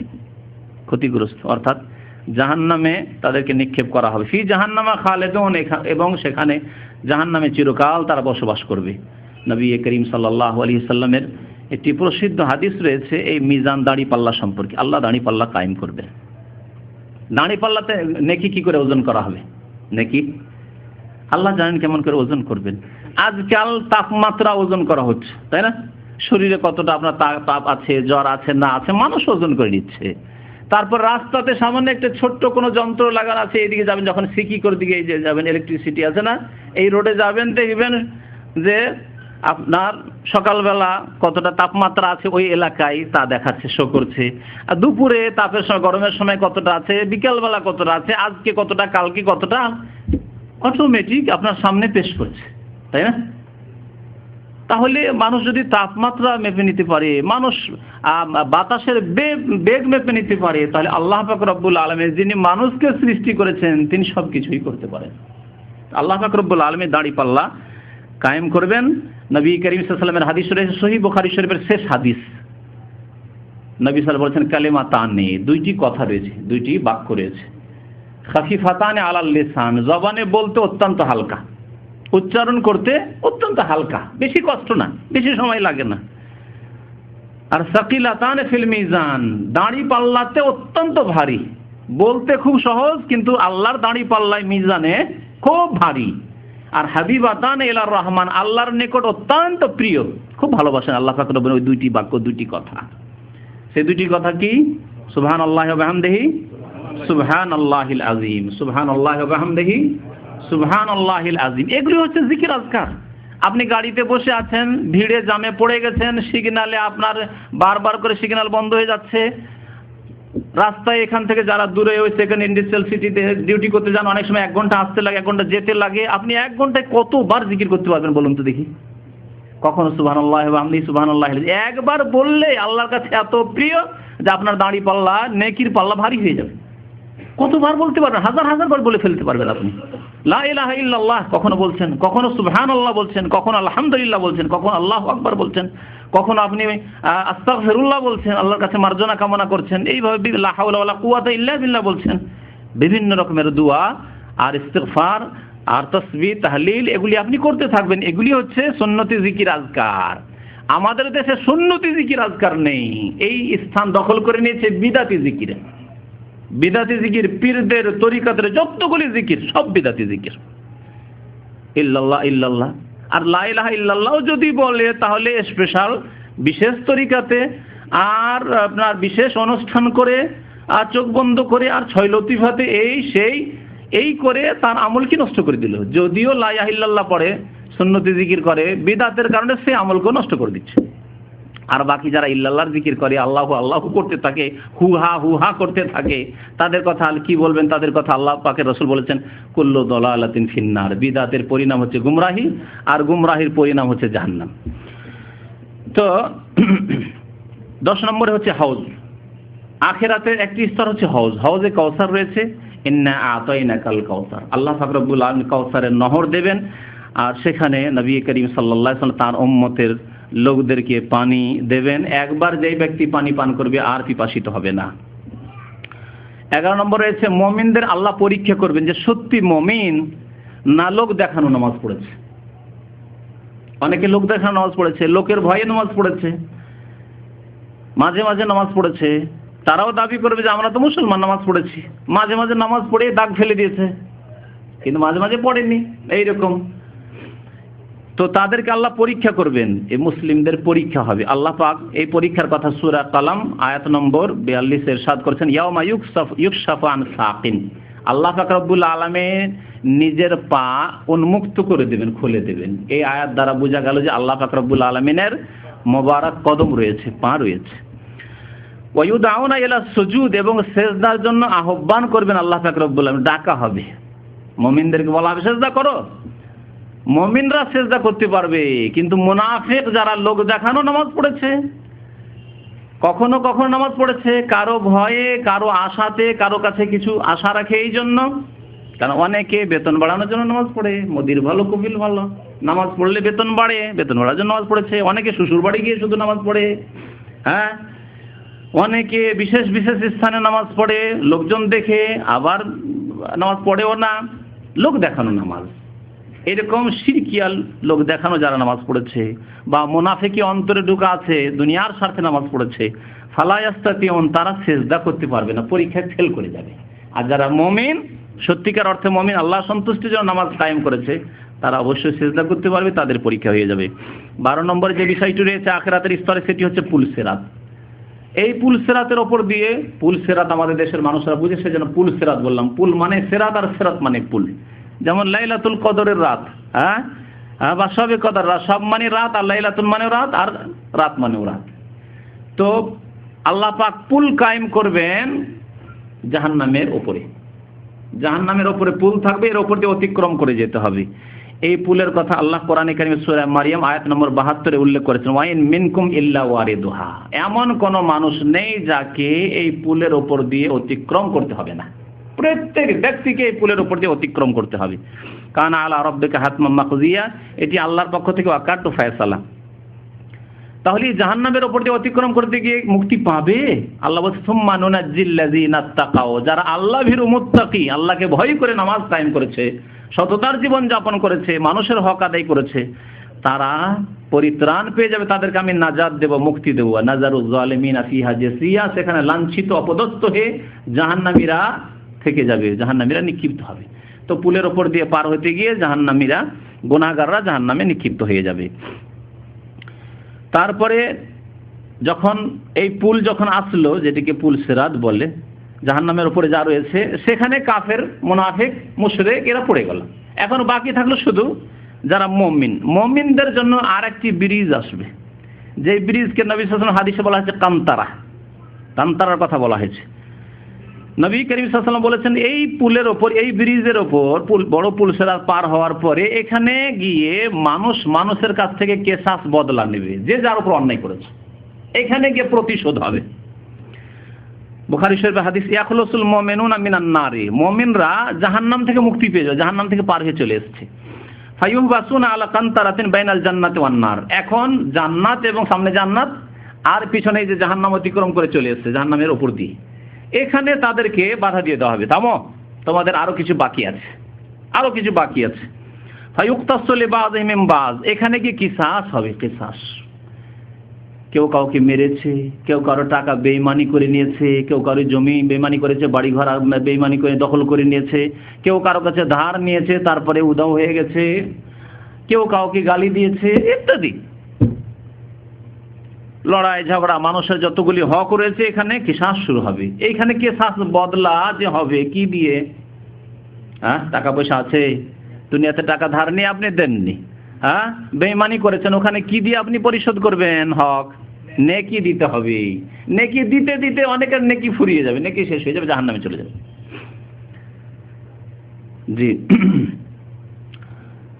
তো আল্লাহ পাক রব্বুল আলামিন রাসূল সাল্লাল্লাহু আলাইহি ওয়াসাল্লাম বলেছেন যে এখানে গিয়ে যে জুলম অত্যাচারগুলি আপসর হয়েছে কানাত বাইনাহুম ফিদ দুনিয়া, তার কিসাস হয়ে যাবে, তারপরে একেবারে সাফ সুতরা পরিষ্কার পরিচ্ছন্ন হয়ে জান্নাতে যেতে পারবে। 14 নম্বরে যে স্তরটি রয়েছে আখিরাতের, তা হচ্ছে জান্নাত। এই জান্নাত শুধু দারুল মুমিনিন, দারুল মুত্তাকিন, আল্লাহ ভীরুদের জন্য। আল্লাহ পাক বহু জায়গায় কোরআন কারীমে বলেছেন যে এই জান্নাত কার জন্য? মুত্তাকিনদের জন্য। ইদ্দাত লিল মুত্তাকিন, আল্লাহ ভীরু যারা আল্লাহর ভয় অন্তরে রেখে দুনিয়ায় জীবন যাপন করেছে, আল্লাহর ভয় যদি থাকে তাহলে জীবনে তার প্রতিফলন ঘটবে, জীবনে তার ভয়ের প্রতিফলন ঘটবে। শুধু দাবি করলে হয় না, আমার মনে আল্লাহর ভয় আছে অথচ 5 ওয়াক্ত নামাজই ঠিক হয়নি, আমার মনে আল্লাহর ভয় আছে কিন্তু গুনাহ করতেই আছেন, হিসাব নেই যে কত গুনাহ করছেন। আপনার বাড়িতে গুনাহ হচ্ছে, আপনার ব্যক্তি জীবনে কত রকমের গুনাহ হচ্ছে, তো এর মানে আল্লাহর ভয় না। আল্লাহর ভয় মানে যথাসাধ্য আপনি গুনাহ থেকে বেঁচে থাকবেন, আর যদি গুনাহ হয়ে যায় সাথে সাথেই তওবা করবেন, অর্থাৎ এমন ভাবে ফিরে আসবেন যে আর এই গুনাহ জীবনে করব না। এর নাম হচ্ছে আল্লাহর ভয় থাকা। তো আল্লাহ পাক রব্বুল আলামিন তাদের জন্য জান্নাত রেখেছে। ইন্নাল্লাযীনা আমানু ওয়া আমিলুস সালিহাত, নিশ্চয় যারা ঈমানদার এবং সৎকর্মশীল, উলাইকা হুম খায়রুল বারিয়া, আল্লাহ বলেন এরাই হচ্ছে সৃষ্টির সেরা। যত সৃষ্টি রয়েছে তার সেরা হচ্ছে ঈমানদার এবং সৎকর্মশীল যারা মুমিন। জাযাউহুম ইনদা রাব্বিহিম, তাদের জন্য প্রভুর নিকট, আল্লাহর নিকট বদলা রয়েছে জান্নাতু আদনিন তাজরি মিন তাহতিহাল আনহার, এমন জান্নাত যার নিম্ন দেশে ঝর্ণা প্রবাহিত রয়েছে, এবং সেই জান্নাতু আদন চিরকালের জান্নাত রয়েছে। খালিদিনা ফিহা আবাদা, সেখানে চিরকাল অবস্থান করবে। রাদিয়াল্লাহু আনহুম, আল্লাহ তাদের উপর রাজি হয়ে যাবেন। ওয়া রাযু আনহু, আর তারাও আল্লাহর উপর সন্তুষ্ট রাজি হয়ে যাবে। যালিকা লিমান খাশিয়া রাব্বাহ, আর এই জান্নাত ওই সব লোকের জন্য যারা রবকে ভয় করেছে, যারা আল্লাহকে ভয় করে জীবন যাপন করেছে দুনিয়ায়, তাদের জন্য। সূরাতুল বাইয়ানা আয়াত নম্বর 7 এবং 8। 15 নম্বরে জাহান্নামের কথা, এই দিয়ে শেষ। এগুলি হচ্ছে আখিরাতের বিভিন্ন স্তর এবং বিভিন্ন অবস্থা। জাহান্নাম কার জন্য? কাফেরদের জন্য জাহান্নাম, জাহান্নাম মুনাফিকদের জন্য, জাহান্নাম মুশরিকদের জন্য, জাহান্নাম হচ্ছে নাফরমান গুনাহগার পাপিষ্ট মুসলিমদের জন্য। কিন্তু পাপিষ্ট গুনাহগার মুসলিমরা এককালীন থাকবে, চিরকাল থাকবে না। নির্দিষ্ট সময়, সে শত শত বছর হতে পারে, হাজার হাজার বছর হতে পারে, কয়েক বছর হতে পারে, তাদের গুনাহ যেমন তেমন তাদের জাহান্নামে অবস্থান হবে, আর তারপরে সেখান থেকে বেরিয়ে আসবে। কিন্তু কাফের, মুশরিক এবং মুনাফিক, যারা আকীদার বিশ্বাসের মুনাফিক, এই 3 শ্রেণীর মানুষ কোনোদিনই জাহান্নাম থেকে বেরিয়ে আসতে পারবে না। আল্লাহ পাক রব্বুল আলামিন ইরশাদ করেছেন সূরা মায়েদার আয়াত নম্বর 37, ইউরিদুনা আন ইয়াখরুজু মিনান নার, তারা চাইবে, যারা জাহান্নামে চলে গেছে তারা চাইবে যে জাহান্নাম থেকে বেরিয়ে যাক। তাদের আকাঙ্ক্ষা হবে, তাদের মনের কামনা বাসনা হবে যে জাহান্নাম থেকে আমাদেরকে বের করা হোক। ওমা হুম বিখারিজিনা মিনহা, কিন্তু জাহান্নাম থেকে তারা কখনো বের হবে না, জাহান্নাম থেকে তাদেরকে বের করা হবে না। ওয়ালাহুম আযাবুম মুকিম, তাদের জন্য চিরকালের আযাব রয়েছে। আল্লাহ পাক রব্বুল আলামিন মুনাফিকদের সম্পর্কে বলছেন, ইন্নাল মুনাফিকিনা ফিদ দারকিল আসফালি মিনান নার ওয়া লান তাজিদা লাহুম নাসীরা, নিশ্চয় মুনাফিকরা জাহান্নামের সর্বনিম্ন স্তরে অবস্থান করবে। যারা মুনাফিক, অন্তরে বিশ্বাস নেই আল্লাহর উপর পরকালে, কিন্তু বাহ্যিক শুধু প্রকাশ করেছে যে মুসলিম সমাজে জন্ম নিয়েছি আর মুসলিম দেশে বসবাস করি, যদি ইসলামের বিরুদ্ধে বলি তাহলে দেশের লোকেরা খেপে যাবে আমার বিরুদ্ধে, দেশে বসবাস করা মুশকিল হয়ে যাবে। কিন্তু আজকাল তো মুসলিম দেশ, আমাদের দেশগুলির মতো দেশ, এইসব দেশ এমন দেশ যে এইরকম লোকদের জন্য আরো ভালো ব্যবস্থা করা হচ্ছে। দেশে যদি অসুবিধা হয় থাকার, তখন তাকে অন্য দেশে পাঠিয়ে দিবে সুইডেনে, পাঠিয়ে দিবে কলকাতায়, থাকার জন্য তো আরামে থাকো। আচ্ছা না, এরকম মুসলমানদেরকে বলে ভয় লাগছে, পাঠিয়ে দিলা তসলিমা নাসরিনকে পাঠিয়ে দিলা। রুশদি ভয় লাগছে, তুমি মুসলিম দেশে যেও না, থাকো, তোমাকে স্পেশাল প্রোটেকশন, হেফাজতের ব্যবস্থা দেওয়া হচ্ছে। কাফের দেশের লোকেরা তাদের আপ্যায়ন করার জন্য বসে আছে। এরকম বহু মুনাফিক রয়েছে যারা ইসলাম বিদ্বেষী, মুসলমানের বাচ্চা, কিন্তু এরা হচ্ছে ইসলামের শত্রু।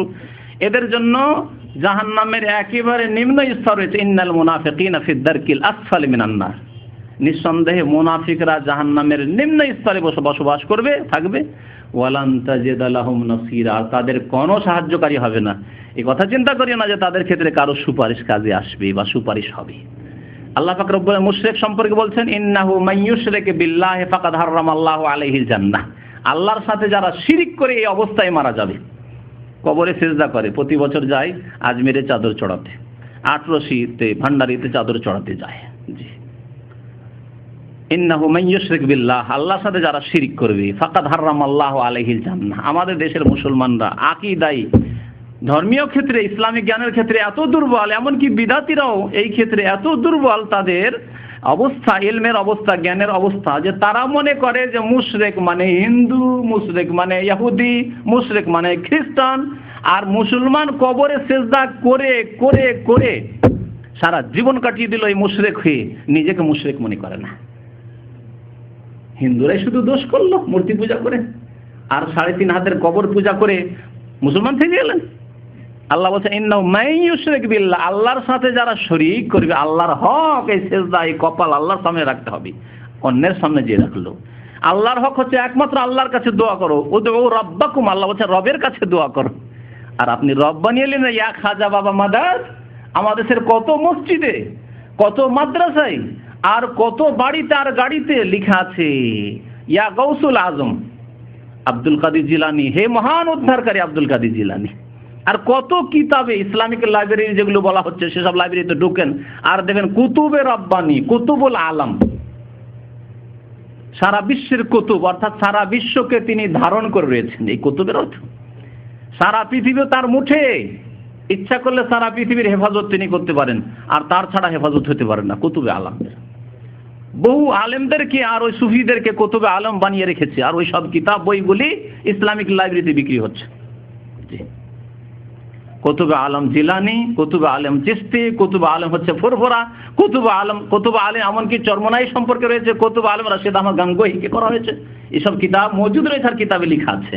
তাহলে যারা এদেরকে কুতুবে আলম বানিয়ে দিল যে পৃথিবী ধারণকারী, তাদের অবস্থা কি হবে? আয়াতটা আবার শোনা, ইন্নাহু মাইয়ুশরিক বিল্লাহ, এইরকম আল্লাহর সাথে শিরক করে যারা মারা যাবে, ফাকাদ হারামাল্লাহু আলাইহিল জান্নাহ, তাদের জন্য আল্লাহ জান্নাতকে কি করেছেন? হারাম করেছেন, জান্নাতে যেতে পারবে না। যারা আল্লাহ ছাড়া অন্যকে মনে করলো যে পৃথিবীর নিয়ন্ত্রণ করতে পারে, আর তারা আমাদের মনের আশা পূরণ করতে পারে, সন্তান দিতে পারে, আমাদের ছেলেকে জীবিত করে দিতে পারে, ইত্যাদি ইত্যাদি, এসব আকীদা যাদের রয়েছে, আমরা যদি কোথাও নদীতে ডুবে যাই, সাঁতার না জানি, বা নৌকো পানি জাহাজ ডুবে যাচ্ছে, বা বিমান দুর্ঘটনা হতে যাচ্ছে, তারা উদ্ধার করে নিতে পারে, এইসব আকীদা যদি রাখে, ফাকাদ হারামাল্লাহু আলাইহিল জান্নাহ, আল্লাহ তাদের জন্য জান্নাতকে হারাম করেছেন। তাহলে থাকবে কোথায়? ওয়া মাওয়াহুন নার, তাদের ঠিকানা বাসস্থান হচ্ছে আন্নার, জাহান্নামের আগুন। আমালিজ জালিমিনা মিন আনসার, এরা জালেম, এই জালেমদের কোনো সাহায্যকারী নেই। মুনাফিকদের ক্ষেত্রেও আল্লাহ বললেন যে ওয়ালান তাজিদা লাহুম নাসীরা, তাদের কোনো সাহায্যকারী নেই। আর মুশরিক যারা শিরক করে মারা যাবে, তাদের ক্ষেত্রে আল্লাহ পাক বলছেন, কি বললেন? আমালিজ জালিমিনা মিন আনসার, এই জালেমদের কোনো সাহায্যকারী নেই। ইন্না শিরকা লাযুলমুন আযীম, শিরক সবচাইতে বড় জুলম। সুতরাং আল্লাহর রাস্তায় দিন শিখুন এবং নিজেকে শিরক থেকে বাঁচান, নিজের পরিবারকে শিরক থেকে বাঁচান। অনেকে রয়েছেন এমন অবস্থায় যে আপনি তো এখানে এসে কিছু কথা বুঝেছেন, আপনার মা প্রতি বছর মাজারে যায়, আপনার বাবা মাজারে যায়, আপনার মা বাবা ওইসব কথাবার্তা বলে, ইয়া গাউসুল আজম, ইয়া খাজা বাবা, কত রকমের এই তাবিজ বাঁধে, তাবিজ শরীরে বাঁধা শিরক, গাড়িতে বাঁধা, বাড়িতে বাঁধা, জমিতে রাখা, এসব শিরক। সুতরাং এই অবস্থায় যদি আপনার মা বাবা মারা যায়, আপনাদের অনেকেই আছেন যারা দেশ থেকে তাবিজ নিয়ে আসেন, মাঝে মাঝে তাবিজ আসতেই থাকে, মা তাবিজ দিয়ে পাঠায়, বাবা তাবিজ দিয়ে পাঠায়, ভাইরা তাবিজ দিয়ে পাঠায়, কিছু না পাঠালেও তাবিজটা পাঠায়, যাও বিদেশে সহি সালামত থাকবে, শত্রু থেকে দুশমন থেকে হেফাজতে থাকবে। এইসব শিরক নবী করিম সাল্লাল্লাহু আলাইহি ওয়াসাল্লাম বলেছেন, মান তাআল্লাকা তামিমাতান ফাকাদ আশরাকা, যেই ব্যক্তি তাবিজ ঝুলাবে শরীরে যেখানে হোক না কেন, ফাকাদ আশরাকা, সে শিরিক করলো। এই শিরকের অবস্থায় মরে গেলে পরিণাম খুব খারাপ হবে। আল্লাহ পাক রব্বুল আলামিন আমাদেরকে শিরক বিদআত থেকে বেঁচে থাকার জন্য তৌফিক দান করেন। আল্লাহ আখিরাত পরকাল সম্পর্কে আমাদেরকে চিন্তাশীল হওয়ার জন্য তৌফিক দান করেন। আল্লাহ আমাদের অতীতের গুনাহ খাতা মাফ করে দেন। আল্লাহ যেন আমাদেরকে নেক আমলের তৌফিক দান করেন। আল্লাহ আমাদেরকে আখিরাতমুখী হওয়ার জন্য তৌফিক দান করেন। আল্লাহ দুনিয়া থেকে আমাদেরকে সহি সালামতে যেন আখিরাতের দিকে যাওয়ার তৌফিক দান করেন। ঈমান এবং সৎ আমলের সাথে আল্লাহ আমাদের তওবা যেন কবুল করেন। আমাদের মধ্য থেকে যারা মারা গেছেন আল্লাহ তাদেরকে যেন জান্নাতবাসী করেন। তাদের কবর আযাবকে যেন দূর করে দেন। আল্লাহ তাদের কবরকে যেন আলোকিত করে দেন। আল্লাহ তাদেরকে যেন জান্নাতুল ফিরদাউস দান করেন। রব্বানা আতিনা ফিদ দুনিয়া হাসানা ওয়া ফিল আখিরাতি হাসানা ওয়া কিনা আযাবান নার। রব্বানা যালামনা আনফুসানা ওয়া ইল্লাম তাগফির লানা ওয়া তারহামনা লানাকুনান্না মিনাল খাসিরিন। যারা অসুস্থ রয়েছেন আল্লাহ তাদেরকে যেন সুস্থতা দান করেন। আল্লাহ যাদের চাকরি নেই, কাজকর্ম নেই, আল্লাহ যেন তাদের কাজের ব্যবস্থা করে দেন। আল্লাহ যেন আমাদের সবার রুজিতে বরকত দান করেন। আল্লাহ আমাদের আখিরাতের আমলে যেন বরকত দান করেন।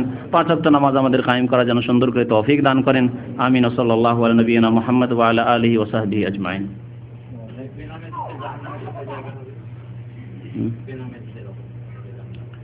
কোন জায়গা হবে কথা বলা হয়নি, জাহান্নামে যথেষ্ট, যেখানে জাহান্নামে হোক।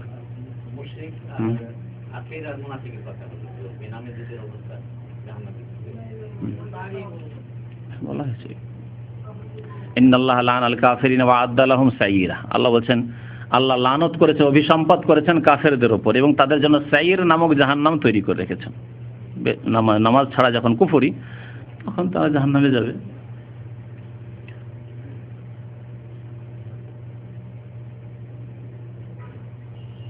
এক ভাই জিজ্ঞাসা করেছেন, আল্লাহ সরাসরি সামনে হিসাব নিলে তখন কি আল্লাহকে দেখা যাবে? আল্লাহকে দেখা যাবে, কিন্তু কখন দেখা যাবে তা শুধু মুমিনরা দেখবে, শুধু মুমিনরা দেখবে এবং জান্নাতে চলে যাওয়ার পরে দেখবে, এটি হাদিস রয়েছে। জি, হিসাব আল্লাহ পাক রব্বুল আলামিন নিলে যে আল্লাহকে দেখতে পাবেন এটা জরুরি নয়। জি,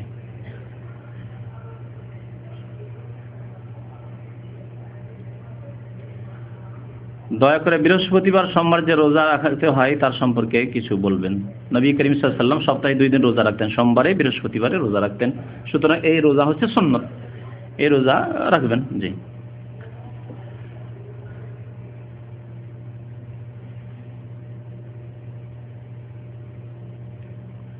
আমি এক কাজ নিয়ে আল্লাহর নামে কসম খেয়েছি, তবে সেই কাজটি করিনি। কসম খেয়েছেন যে এই কাজ করব আর করেননি, যদি এরকম হয় তাহলে আপনি কসম ভঙ্গ করেছেন, অথবা করব না আর ওর উপর যদি অটল থাকেন তাহলে কোনো সমস্যা নেই। আর যদি এইরকম হয় যে একটি কসম করলেন যে আমি এই কাজ করব না, তারপরে করতে বাধ্য হলেন, অথবা করব আর করতে পারলেন না, তাহলে কসম ভঙ্গ করে দিলেন। সুতরাং আপনাকে কাফারা দিতে হবে। এই ক্ষেত্রে 10 মিসকিনকে খাবার দেন, আর না হয় 10টি মিসকিনকে কাপড় পরান, আর না পারলে 3টি রোজা রাখবেন। কসমের কাফারা হচ্ছে শেষ 3টি রোজা রাখা। এগুলো দেখে দেবেন, বিষয়বস্তুর সাথে যেগুলো সম্পর্কিত প্রশ্ন দেবেন সব প্রশ্নে উঠিয়ে দিয়ে দিয়েছেন। জোহরের ফরজ নামাজের আগে 4 রাকাত সুন্নত, জামাতের আগে পড়তে পারি নাই, যে পরে পড়ে নেন। 4 রাকাত 2 রাকাতের হাদিস রয়েছে, পড়ে নেন পরে। যে সুন্নতের কাজা করা ভালো।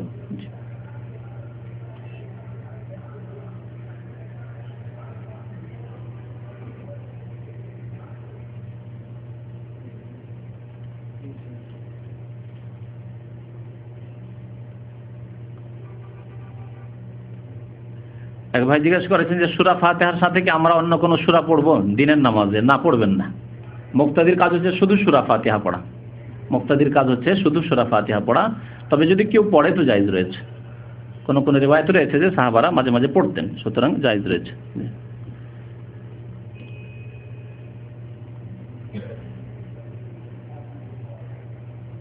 কবরের প্রশ্ন 3টি তো সবাই জানে, আমাদের দেশের মানুষের কমপক্ষে এগুলি তো জানে। হ্যাঁ, আল্লাহ সম্পর্কে তোমার রবকে, আর তোমার দিন কি, এবং তোমার নবীকে জিজ্ঞেস করা হবে। এক লোক বলে যে নবী হাজির এবং নাজির। জি, এটি শিরকি আকীদা। নবীকে হাজির মানে উপস্থিত মনে করা, আর নাজির মানে সবকিছু দেখছেন। নাজির মানে প্রত্যক্ষকারী দেখছেন, আর হাজির মানে উপস্থিত। এটি হচ্ছে ভারতের আহমদ রেজা খান বেরেলি তার আকীদা আর তার উম্মত যারা নিজে বাংলাদেশে রেজবি বলে, আর যতগুলি মাজারপন্থী আছে এক কথায় তারা সব এতে সামিল, যে নামই বলুক না কেন তাদেরকে, আটরসি হোক আর মাইজবান্ডির হোক আর দেওয়ানবাগি হোক আর অন্য কোনো হোক, নবীকে হাজির নাজির বলা আল্লাহর সাথে শরীক করা, সুতরাং সেই ব্যক্তি মুশরিক। আর মুশরিক যদি এই অবস্থায় মারা যায় এই আকীদা নিয়ে, কবরে যদি সিজদা নাও করে আর মনে করে যে নবী হাজির নাজির, তাহলে চিরকাল জাহান্নামে থাকতে হবে। কারণ আল্লাহ ছাড়া কেউ সবকিছু দেখেন না, আল্লাহ হচ্ছেন সবকিছু দেখনেওয়ালা।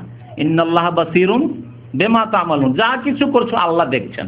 তাহলে আল্লাহ হচ্ছেন নাজির, আর হাজির আল্লাহ সত্ত্বে হাজির, আল্লাহ আরশে আজিমে রয়েছেন। নবী কি করে হাজির? নবী এখানে হাজির, ওই জন্য তারা দাঁড়িয়ে দাঁড়িয়ে মিলাদ করে যে নবী চলে এসেছেন। নবী যদি হাজির, আমি সবসময় হাজির, তো আবার ওই কিছুক্ষণ পরে বা শেষ দিকে যখন মিলাদ শেষ হলো শেষ দিকে কেন দাঁড়ান? তাদের ধারণা যে এখন শেষ দিকে এসছে, আল্লাহ নবী শেষখানে আসবে, যদি আসেন তো শিরকি আকীদা যে নবী যেখানে সেখানে হাজির, সব জায়গায় হাজির। কত কত জায়গায়, হাজার হাজার জায়গায় একসাথে আপনার দিনই প্রোগ্রাম হচ্ছে, তাহলে সেখানে হাজির, এসব শিরকি আকীদা। নবী করিম সাল্লাল্লাহু আলাইহি ওয়াসাল্লাম হাজির নাজির নন। যারা এই আকীদা রাখবে তারা মুশরিক, মুসলমান না, কারণ আল্লাহর সাথে অংশীদার বানাইলো। জি, কোরআন খতম দেবেন নিজের জন্য, মৃত লোকের নাম না। যেই ব্যক্তি পড়বে সে মেহনত করলো, সে ফল পাবে। আর কোরআন পড়বেন আপনি, আর মৃত ব্যক্তিকে আপনি নেকি পৌঁছে জান্নাতে আপনি ঠেলবেন, জান্নাতে যাবেন না। নিজের আমল দিয়ে জান্নাতে যেতে হবে, নিজের আমল দিয়েই জান্নাতে যেতে হবে। আর কোরআন পড়া হচ্ছে দৈহিক ইবাদত, আর দৈহিক ইবাদতের নেকি মৃত ব্যক্তিকে পৌঁছে না, শুনে রাখুন। যেমন 2 রাকাত নামাজ পড়লেন আর বললেন এই নামাজের নেকি 2 রাকাত আমি আমার মাকে, মরা বাবাকে মাকে পাঠিয়ে দিলাম, যাবে না? হবে না।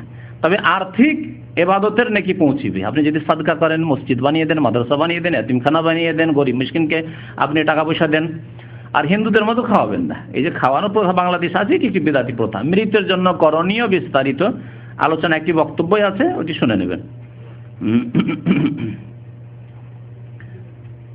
এক ভাই বলছেন যে আমার আত্মীয় খুব দুশ্চিন্তা আছে, দোয়া করবেন, আল্লাহ যেন আমাদের বালা মুসিবত দূর করেন, দুশ্চিন্তা দূর করেন।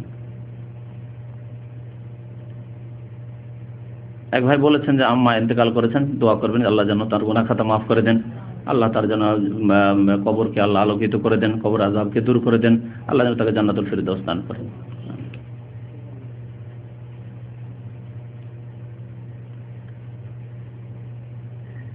স্বামী স্ত্রীর মধ্যে কোনো যোগাযোগ নেই, এমন অবস্থায় শরীয়ত মোতাবেক স্বামী স্ত্রীর কতদিন মজা থাকবে? 4 মাসের বেশি নয়। 4 মাস আপনি সম্পর্ক ছেদ করে থাকতে পারেন, তারপরে একটা সিদ্ধান্ত নিতে হবে, হয় ফিরিয়ে নিতে হবে, মানে সম্পর্ক কায়েম করতে হবে, আর না হলে তালাক দিয়ে দিতে হবে। ঝুলিয়ে রাখা জায়েজ নয়। যদি আপনাকে নাই রাখতে হয় তাহলে তালাক দিয়ে দিতে হবে। জি, আর যদি রাখতে চান তাহলে সম্পর্ক করতে হবে। 4 মাসের বেশি সম্পর্ক ছেদ করে থাকা যাবে না, একে ইলা বলা হয়। জি,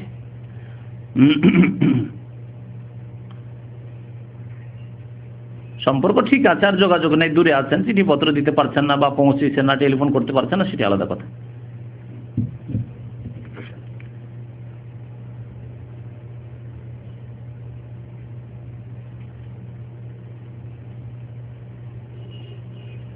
এক এক ভাই প্রশ্ন করেন তো পুরা তার কিস্সা কাহিনী সব লিখে ফেলেন।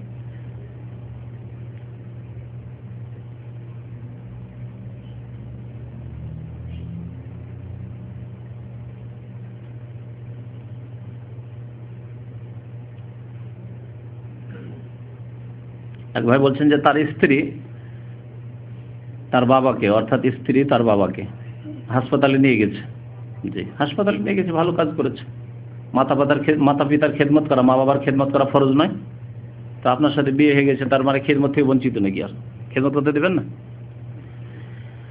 ফিতনার সম্ভাবনা যদি না থাকে, পর্দার সাথে যদি যায় তো যেতে পারে। যদি কেউ নিয়ে যাওয়ার না থাকে নিয়ে যাবে অবশ্যই। অথবা যদি নিয়ে যাওয়ার থাকে আর হাসপাতালে দেখতে যায় তার বাবাকে, তার এই অধিকার রয়েছে, ন্যায্য অধিকার রয়েছে। তো এই ক্ষেত্রে আপনার বাধা দেওয়া জায়েজ নয়, এই ক্ষেত্রে বাধা দেওয়া জায়েজ নয়। যদি বাবাকে দেখতে চায়, অসুস্থ দেখতে যাবে, যদি নিয়ে যেতে হয়, ভাই নেই তাকেই নিয়ে যেতে হবে, হাসপাতালে নিয়ে যেতে পারে, এই ক্ষেত্রে আপনার অনুমতির কোনো প্রয়োজন করে না। তবে ফিতনা থেকে মুক্ত থাকতে হবে, অন্য পুরুষের সাথে কথাবার্তা, নির্জনতা ইত্যাদি থেকে যেগুলি নাজায়েজ সেগুলি থেকে বেঁচে থাকতে হবে, কারণ তার এসব অধিকার রয়েছে। আপনার সাথে বিয়ে হয়ে যাওয়া মানে আপনার মায়ের খেদমত করতে হবে, বাবার খেদমত করতে হবে, তার বাবার খেদমত করতে পারবে না, এগুলি হচ্ছে অজ্ঞতা আমাদের সমাজের। জি, আর অনেকেই বেকুবি করে স্ত্রীকে তালাক দেয় যে আমার বিনা হুকুমে কেন ওর বাবা মার সাথে দেখা করার জন্য গেল। জি, যদি যোগাযোগ সম্ভব হইলো করলো, আর না হইলে করলো না। কিন্তু সে যদি ঠিক থাকে, তার চরিত্র ঠিক থাকে, তো অসুবিধা নেই, এতে তার অধিকার রয়েছে। জি, আপনার বাবার খেদমত সে করবে না, আপনার বাবার আপনাকে খেদমত করতে হবে। জি হ্যাঁ, বাকি সে যদি করে আপনার বাবার খেদমত, সেটি ইহসান, সেটি ফরজ ওয়াজিব নাই। আপনার বাবার খেদমত করাটা তার জন্য ফরজ ওয়াজিব কাজ নয়। জি, ওয়া সাল্লাল্লাহু আলা নবিয়িনা মুহাম্মদ ওয়া আলা আলিহি ওয়া সাহবিহি।